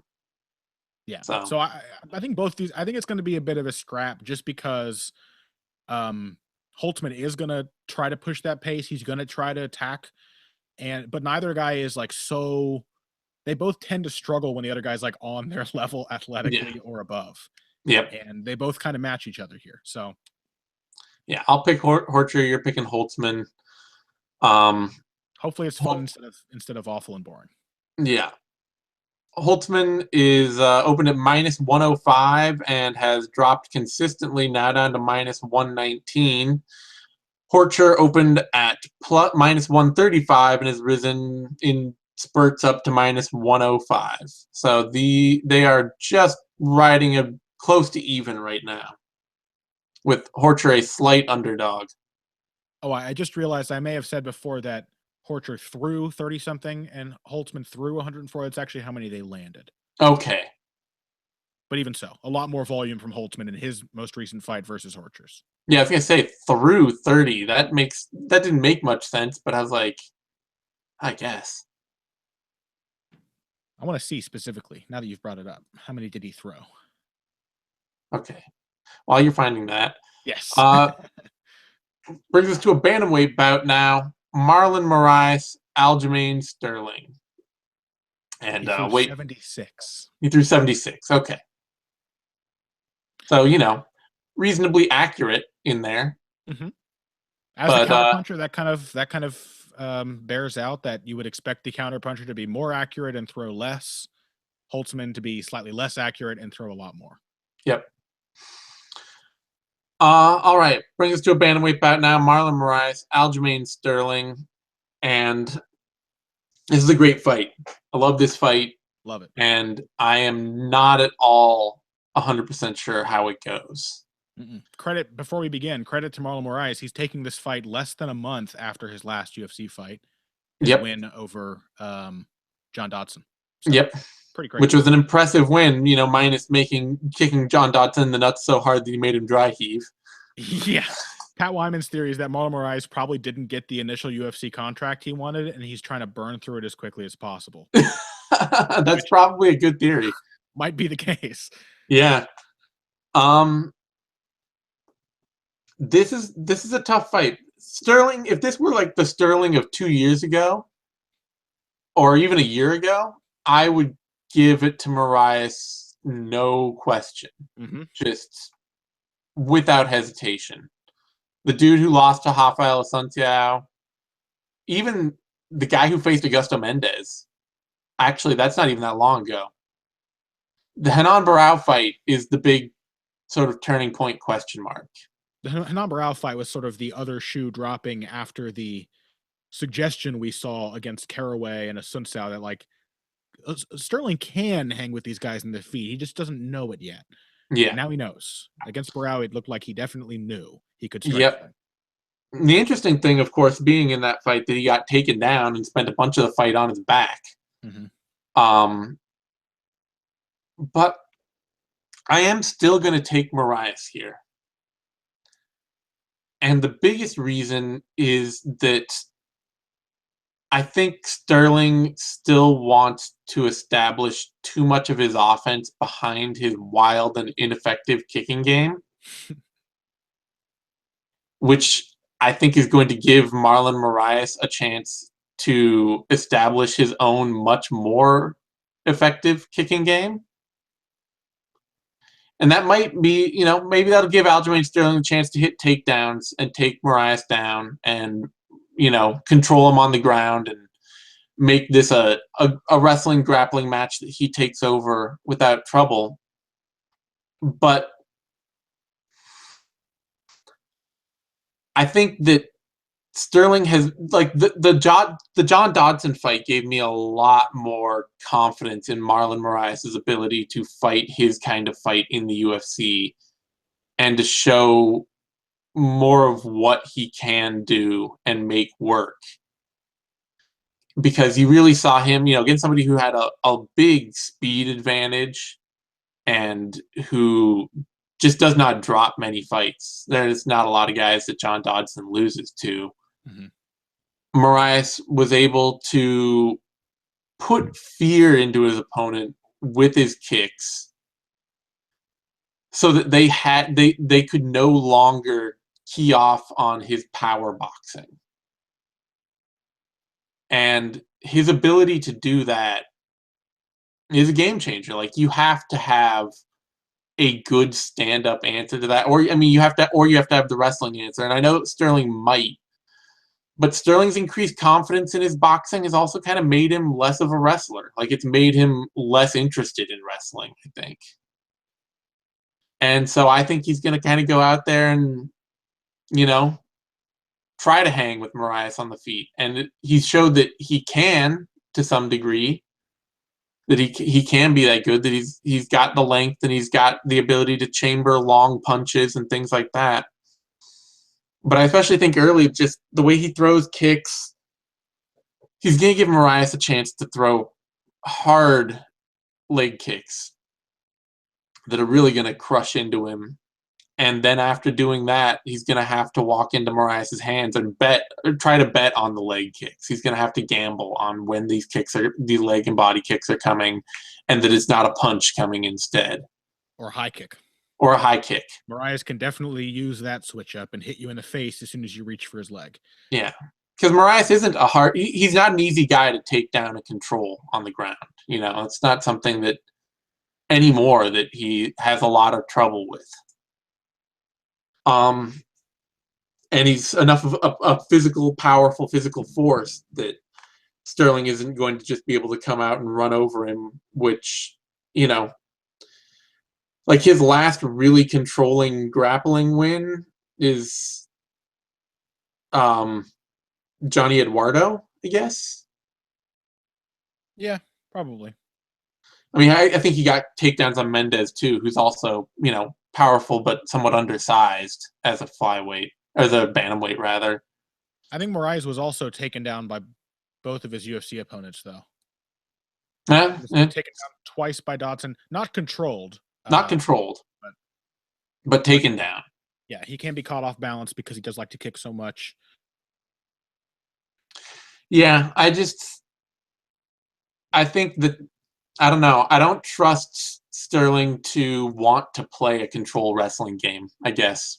And if he doesn't, I don't think his fundamentals are still quite good enough to win this striking battle. I think more than the other fights where he's like, you know, against Asunciao and against Barao. You know, I've talked about what I think is going on with Barao for a while. Because, you know, Barao does have a power kicking game with like a power boxing game behind it. But he's also lost a lot of confidence in his ability to execute that game. And some cardio seems to go with it, where he just sort of adrenaline dumps, and like it seemed like he got tired being on top of Aljamain Sterling. And then he got up and he was suddenly tired, and then he got hurt, and then suddenly he was panicking, and everything just kind of started falling apart. I don't think those are replicable fights for like Sterling, that this is going to be that same matchup. Oh yeah, he's definitely not going to be able to shake Moraes that easily as he did Barao, because Barao came with a lot of baggage coming into the fight. And he lost the fight to Asunciao, but late he was able to get when he actually had confidence to throw his hands, he was able to make that fight hard on Asunciao and, you know, take over late. I just don't think he'll have that opportunity either. I think that Moraes throws too hard and is a little, he works at sort of, I don't want to say a longer range than Asunciao, because I know Asunciao throws straight strikes, but Asunciao is also kind of short-armed and short-legged, and so's Moraes. So's Moraes, but I feel like Moraes, he's a little bit more like mobile and active from that range than Asunciao, whose feet are always kind of planted, and that makes your short arm is more of a liability. Yeah, so I think that this is going to be, I feel like this is just going to be a bad stand-up matchup for Sterling, and by the time he wants to turn it into something else, he's not going to be able to. I still have some lasting concerns about Aljamain Sterling's stamina. Yeah, I think we've seen him in like back and forth fights, even ones that weren't crazy fast paced. He has looked decidedly slower or more susceptible to being out scrambled in the third round. Mm-hmm. That has me pretty concerned for his chances here.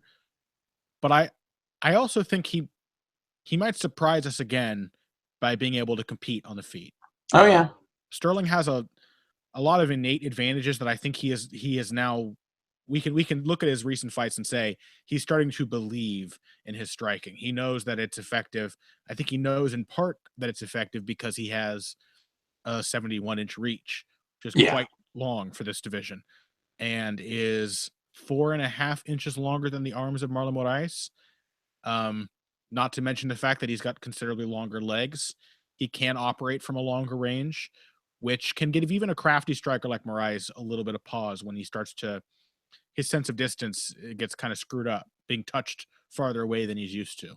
It's certainly very different from fighting John Dodson. But But I also think the fact that this is maybe me betting on a puncher's chance or a choker's chance, as we've coined the term. But Moraes being taken down and not controlled kind of has me worried for him Mm, because I think he's going to give his back to Aljamain yeah. Sterling. And I think Sterling was comfortable striking with the likes of Renan Barão. I mean, Barão has a very good ground game to complement his kickboxing, but I think Sterling also felt as that fight was going on that he was able to win it on the feet. I'm not sure if he would have kept it on the feet if Barão had started to put it on him. He probably would have gone for a shot at some point. That's my guess. Moraes is going to give him a lot of chances with his kicking game to grab onto something and take him down. They're going to be risky chances to Yep. grab, but they're going to be there. And Moraes is so instinctively prepared to spring back to his feet when taken down. I think he's going to give some serious openings to a grappler like Sterling, who is above all noted for his transitional attacks, Yeah. like taking the back in a scramble or latching onto a front headlock in a scramble and turning that into a submission. So I think Sterling's going to get a chance to take this to the ground after just competing enough with Moraes to not be badly losing on the feet. So I'm going to take Sterling by a second round submission.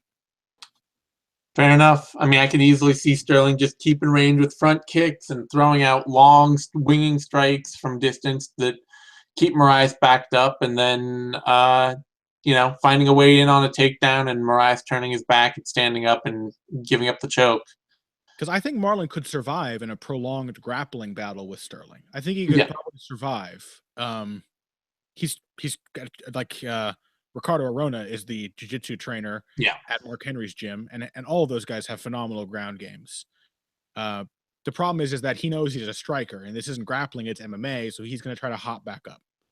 Yeah, He's going to grapple with Sterling, and then That could easily be it. I also just feel like Sterling's going to do all right with like throwing long kicks and long strikes, and he's just going to get comfortable, and he's going to say like, this is my fight. I can fight this fight.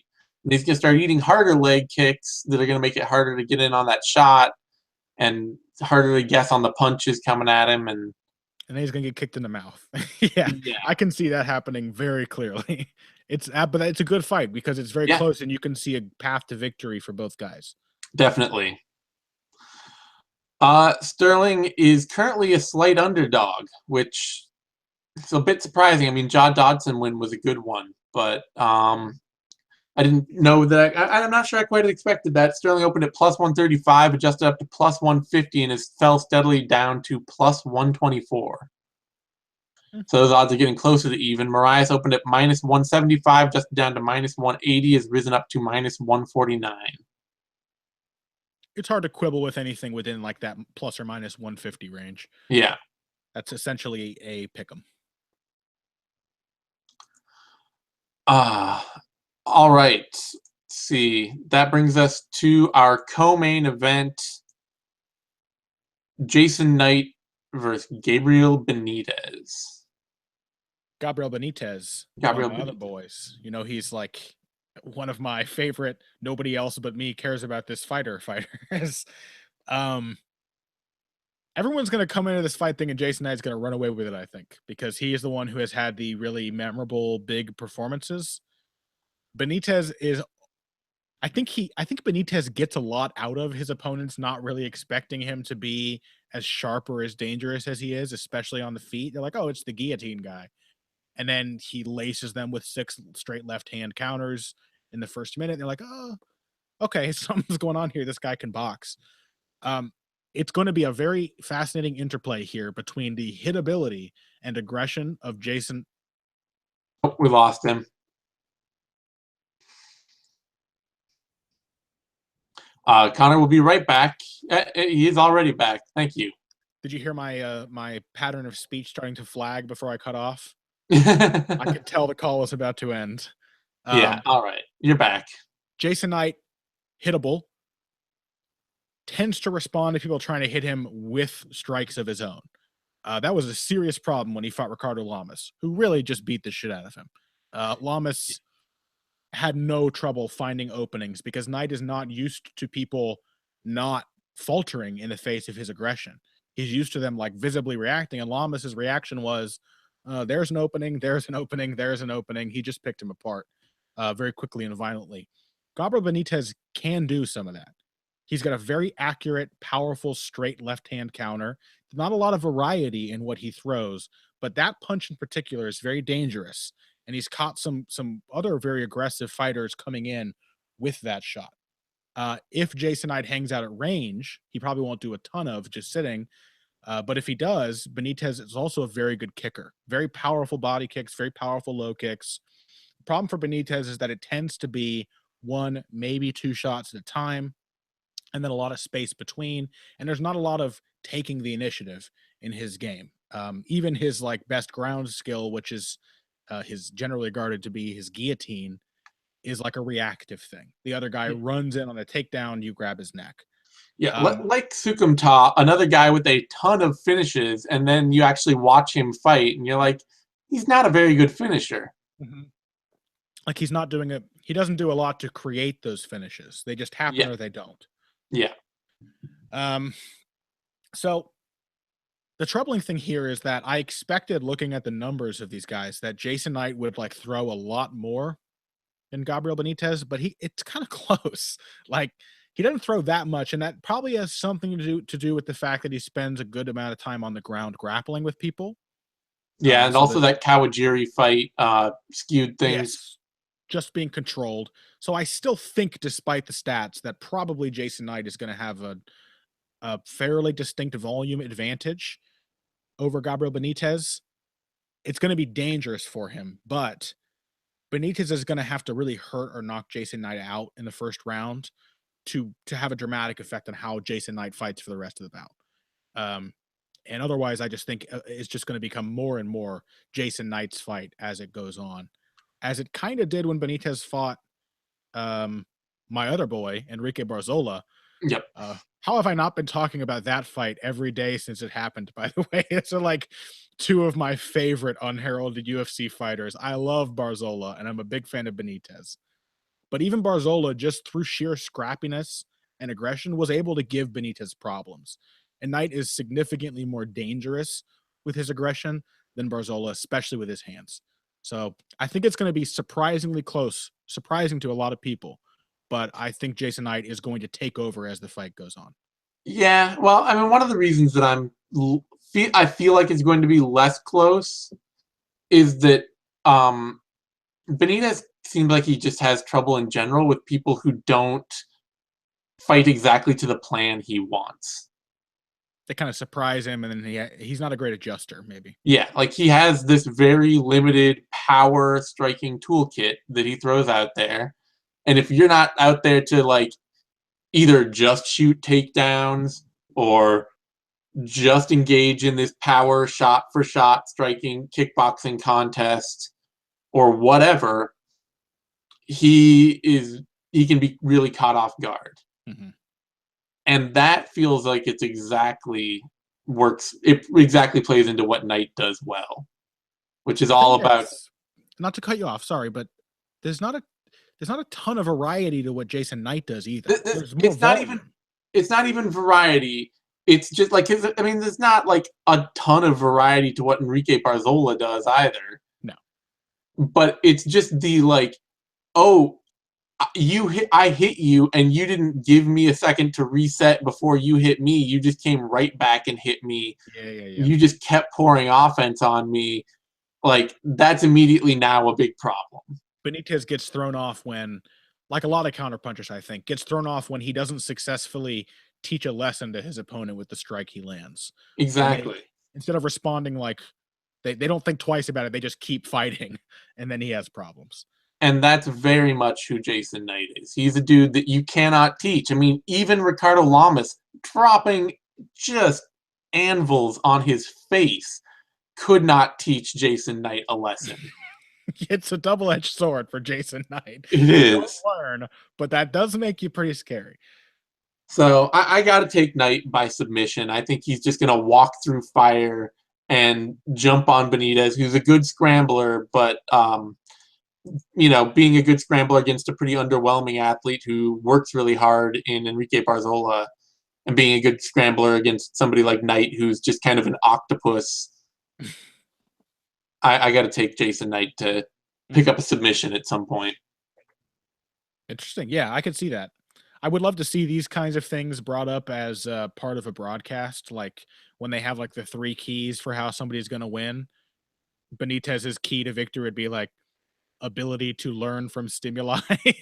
Like Jason Knight is just unlike most humans. Jason Knight does not learn when you hit him.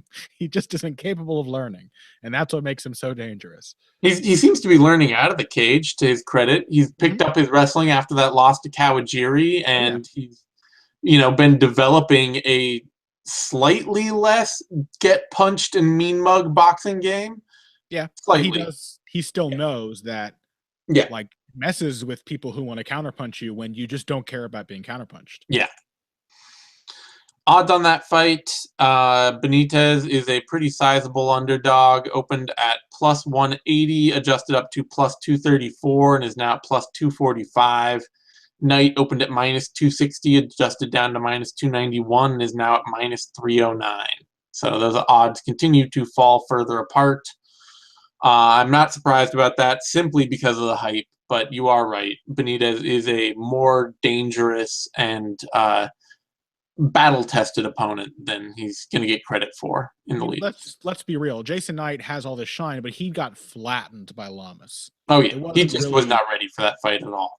Yeah, so it's very clear that both of these guys are not top 5 featherweights, and it seems that people may have forgotten somewhat that Jason Knight is still more or less on like the Gabriel Benitez level. Like Benitez he's good. He's a good fighter. That brings us to our main event, Cub Swanson versus Brian Ortega.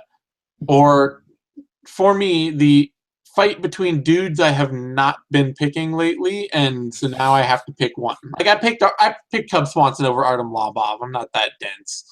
But Swanson, ever since his Kawajiri fight, which really only gives me 2, so whatever. Don't at me, people. Let's cut this out. We're gonna edit this for the first time. We're gonna edit the vivisection. We're gonna cut out the last 20 seconds. Yeah, but especially in the Doo Ho Choi fight, watching Kawajiri wobble Cub Swanson, I was just like, oh, what's going on with Cub? Where's he at? I didn't feel confident picking him against Doo Ho Choi. That fight was just a slaughterhouse, and all credit to Cub, an amazing war. And then I picked him over Artem Lobov with the feeling that fight would be actually kind of close, and it was sort of close. It was just a weird fight. Yeah. And Ortega is the guy who's always losing until he's not losing. Mm-hmm. Even his best performance against Renato Moicano, you could argue purely on a volume perspective that he had not won a round until he won the fight. Yeah. You could argue that still to date, Brian Ortega has not won a round that he has not finished the fight in. Yeah, that's actually pretty interesting. Like I think Clay Guida probably won the first 2 rounds, outstruck Ortega for a good portion of those first 2 rounds, before getting knocked out. Yeah. The thing is that over time, Cub Swanson has sort of become not a finisher. Mm-hmm. I don't know if that's just getting old, or if that's an adjustment to his game to be more safe. Although it doesn't seem likely, considering the way Cub Swanson fights. I think, personally, my theory, Cub Swanson was never a phenomenal one-punch knockout artist. I think he just, he didn't get lucky to land the shots, but in a sense, it's sort of luck that caused so many knockouts to happen in such a short span of time for him. I think, he fought guys who were susceptible to being knockouts for a variety of reasons. Ross Pearson insanely draining himself to 145. Charles Oliveira also doing the same thing and famously not very durable. George Roop existing. Yeah, George Roop, yeah, still somehow a functioning human being. Cub Swanson, I don't think he's ever been a massive power puncher. I think he just had the confidence in his hands to knock out a select group of people who were very vulnerable to being knocked out. Yeah. And he throws a lot of volume. And so if you do have a bad chin, he's going to be hitting you a lot. If you do not have a bad chin, he's going to be hitting you a lot and you're not going to get knocked out. Yeah, that seems to be the case. Brian Ortega very clearly does not have a bad chin. Yeah.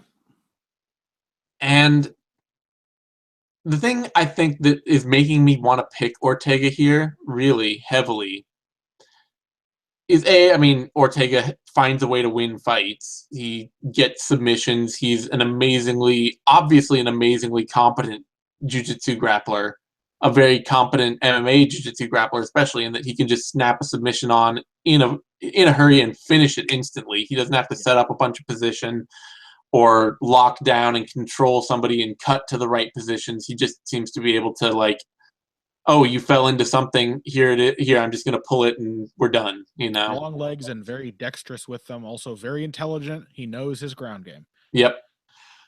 The other thing here is that Ortega seems like he's trying really hard to develop an active defense. Ortega does not want to be hit. He's not a great boxer. He's still like learning that craft. He's still learning to be elusive. But in the Moicano fight, you very clearly saw somebody who wanted to get into the pocket and slip shots and return fire. Cub Swanson defense is kind of like just built into what he does. Mm-hmm. Where it's just like, oh, I'm going to walk forward and I'm going to throw this combination and I'm going to move and I'm going to move my head in a smart way off of it. But if you catch me, that's fine. And like, I'm set up to not take the shot that hard, but I'm not going to, he doesn't feel like he's ever like paying attention to his defense, which is why he can get hit like 180 times by Artem Lobov. Yeah. But also never really, like, in all that time, never take a shot that really stands out in your mind. Where you're like, oh, Cub Swanson got hit really clean and hard just then. Yeah. Like, it's built into the offense. Like, he's moving the right ways as he throws. Yeah. It's just not a conscientious defense in the moment thing. But maybe that's better. And I kind of feel like, though, that favors Ortega here somewhat. I mean, it doesn't in the sense that he's not as naturally set up for defense in any given situation. He's not necessarily going to be in the right position. But in the Cub Swanson is just going to be kind of working on automatic a little. And yeah, I know what you mean. He's had a tendency to do that for like long stretches of many different fights throughout his recent career. Like the Jeremy Stephens fight is always the one I think of where I'm like, what was Cub's plan in the first round? Why did he look so good in like the third and fourth rounds? And then why did he kind of like seem to lose interest in what he was doing? How much forethought is really going into these exchanges from Cub?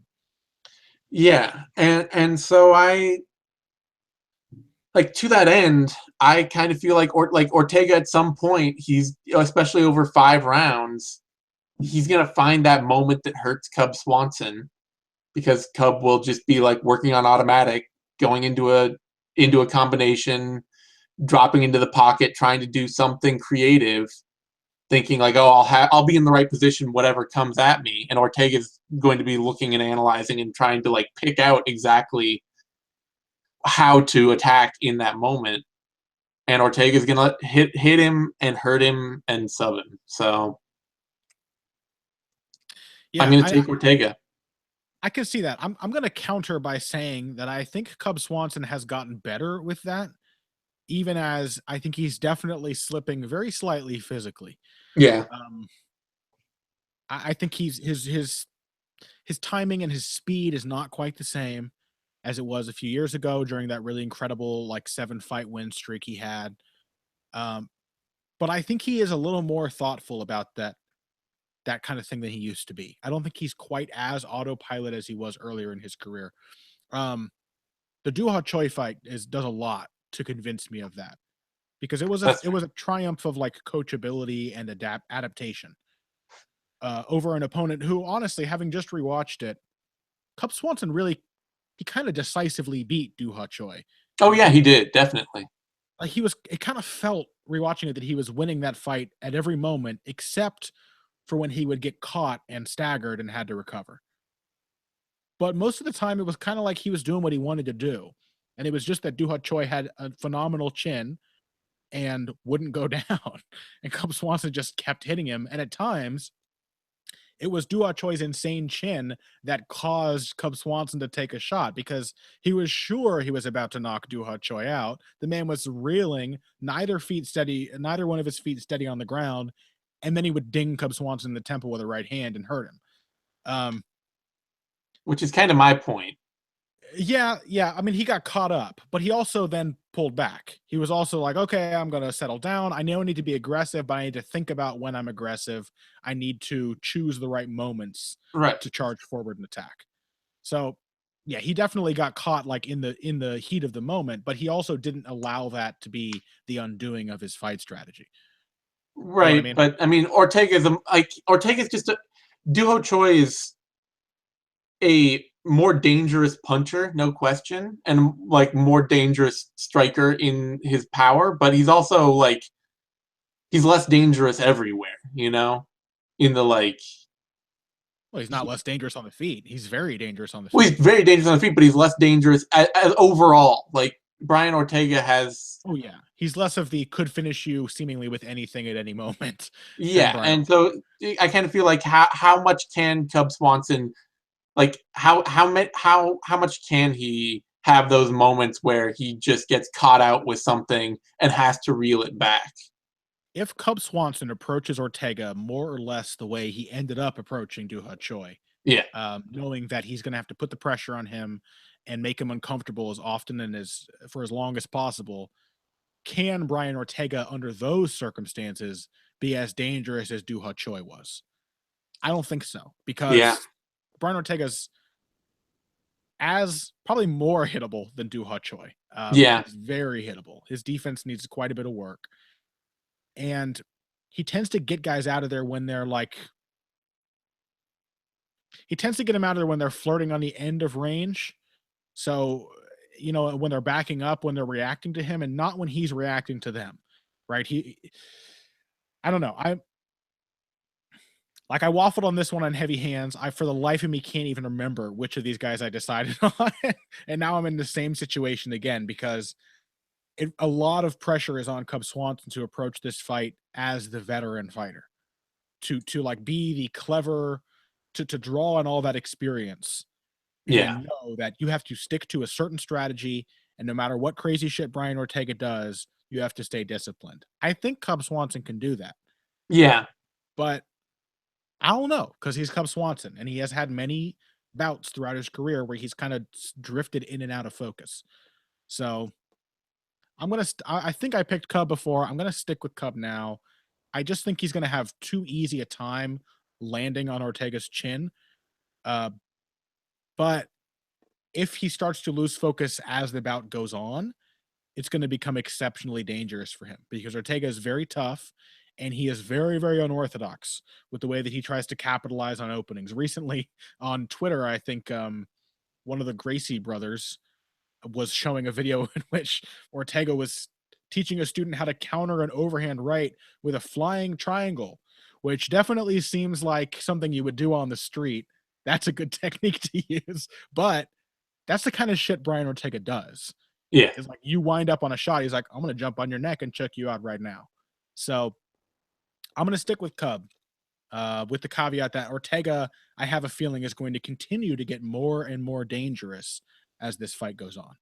yeah. Well, and I think too, I feel like what he came out with in the Moicano fight was a big step forward from what he had in any fight before that. Like, Yeah, the only reason I don't quite trust it is because Moicano is like the exact opposite of Cub Swanson in terms true, like as far as you can be opposite someone when you prefer the same phase of fighting. Like Cub Swanson is all killer instinct and aggression and creativity, and Moicano is like throw the same four strikes on a regular cycle from long range. I respect true, both games, but they're definitely different. There's yeah, going to be no, a lot more potential pressure from Cub Swanson than there was from Moicano. Very true. I'm just expecting. I'm expecting Ortega to take another step forward, in part. No, I think he will as well.